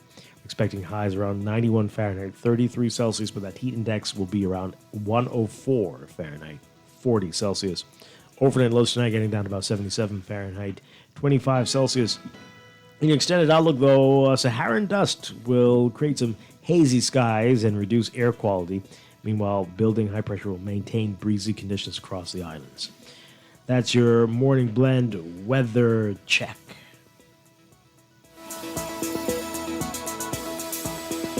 This is Guardian Radio, your station for up-to-the-minute news, intelligent, interactive, 96.9 FM. Oh, yeah. All right, my beautiful islands. I tell you, if the good Lord never... And we are back here, Morning Blend Business on Guardian Radio 96.9. Dwight Strachan with Laverne Gardner. Laverne, still with us? Yes, I am. I actually had a question. Mm-hmm. So just, are you able to say what it looks like? What are your requirements? Let's say I want to apply for a research permit. This is for some sort of academic research. What are the requirements now that are in place when I'm applying for this permit? So we actually have a website. It is research.depp.gov.bs, and that will allow you to register and log into our portal. And what that system, and first of all, the portal, it amalgamates and centralizes the permitting agencies within the country in one spot. So it's like it acts as a one-stop shop. Mm-hmm. So we have several agencies who are a part of that. That's governmental and non-governmental, because there are some non-governmental agencies that also issue permits to conduct scientific research, such as the Bahamas National Trust. Okay. Right. So you would go there and you would fill out the application. That application would ask you for an orchid ID, which is an international ID, and it's recognized and it's essentially tied to you. It is your passport to conduct scientific research within the international community. Right. You fill out your name, your address. If you are involved with an institution, what is the nature of your research? Are you targeting terrestrial? Are you targeting marine? Are you targeting traditional knowledge? And traditional knowledge may be sitting down and discussing bush medication and the implications of that. Wow. What is sericin used for? What do we use alavis for? Do you make it in a paste? Like all of these different things. And it can be sometimes as simple as a conversation that results in a scientist coming back and saying, you know what, I want to export this. Yeah. Because now I have benefited from this. We've had people actually produce books on our traditional knowledge of bush medicine and teas. So you fill out this application. It is then routed to the relevant permitting agencies for them to review. They inquire and ask questions, and should you meet their standard and it's sufficient, then a permit will be issued. Yep. Okay. Let's take this call, and I think you've been trying to get in for a while. 323-6232, 325-4316, 325-4259. Caller, good morning. Good morning. How you doing this morning, my brother? Doing well. I was listening to the lady, expressed in my mind. And I listened to her talk about all this research stuff. What about all of the corals, not of the coral, all of the lime that the people are shipping out of Freeport? What are we getting for that? Lime? They ship loads of stuff going out of Freeport 24 hours a day. What are we getting for that? Well, are they doing anything about that? Well, the limes are a part of the Port Authority, the agreement, the Hawksbill Creek Agreement, for them to be able to farm certain things in Grand Bahama. And because that area that they're farming in is considered under U.S. territory, in order for that to be sold, my understanding is that the product has to go out of the country so and have it shipped back into the country, and then it can be utilized in country. But that's a separate agreement. That's not part of a research undertaking because it's the farming. It's agricultural. So you're saying that stuff is going out of Freeport and coming back into Freeport? No, I'm saying it can be done that way, or it can be going out of Freeport and going into the open market wherever they want to sell it to, like any agricultural product. But wouldn't that be part of our natural resources, just like the coral and all the other stuff? No, it's farming. It's not Bahamian limes. That lime that's being sold is genetically available everywhere. We imported it. You can find it in any food store you go into. It's a farming undertaking in that area of Grand Bahama. Is that what you're talking about, or are you talking about? I don't think he's saying limes like that. Like he limestone? means like Bahama rock. So sorry. All right. Yeah. All right. So that changes the answer? Yeah. He mean mining. He's talking about mining. Yeah, Okay. mining, all of the limestone. Yeah. Okay. Yeah. All right. Yeah, that's a different agreement altogether. That's not within our. Yeah, but they're taking on our natural resources. So wouldn't that come? Shouldn't we be able to get something from that? Just as if you're talking about the other research stuff, but they've done their research and now they're taking it out to get whatever they're going to get from it. Yeah, we'd have to look at what existing agreement the government has already put on that, because if the government gave a contract for an undertaking, you'd have to look at what that contract is specific to. Yeah. Yeah, and then also keep in mind too, Thank you, caller. Grand Bahama is a little bit different in terms of the setup because of the existence of the Grand Bahama Port Authority and the Freeport area. So that comes into play. So I guess discussions about Cascarilla would be similar because they're existing. Cascarilla is a different thing. Cascarilla is well within the wheelhouse we're talking about. Yeah. So even great. Okay, because people have been wondering about that for a long time. Yeah, I mean, there are several initiatives now being taken through the Ministry of Agriculture to actually formalize that industry such that Bahamians can benefit from that as a marketable product. The Cascarilla of the Bahamas is known to be unique from that of the Southern Caribbean. Wow. And so what we're trying to do through the process that we're doing is even when agriculture wants to to export the cascarilla to go to a laboratory for undertakings, they have to come through the permitting system itself, Okay. because we need to document to whom that sample is going to and how that's being handled, such that we can ensure that that sample doesn't then end up someplace other than where it was supposed to end up. All right, running out of time. This tweet here asking if there are any plans to actively investigate land reclamation in mangrove and coastal areas, and also why can't their building approvals be tied to the Ministry of Works approvals versus a whole other layer of bureaucracy? Is that a whole other show, or you come back for that one?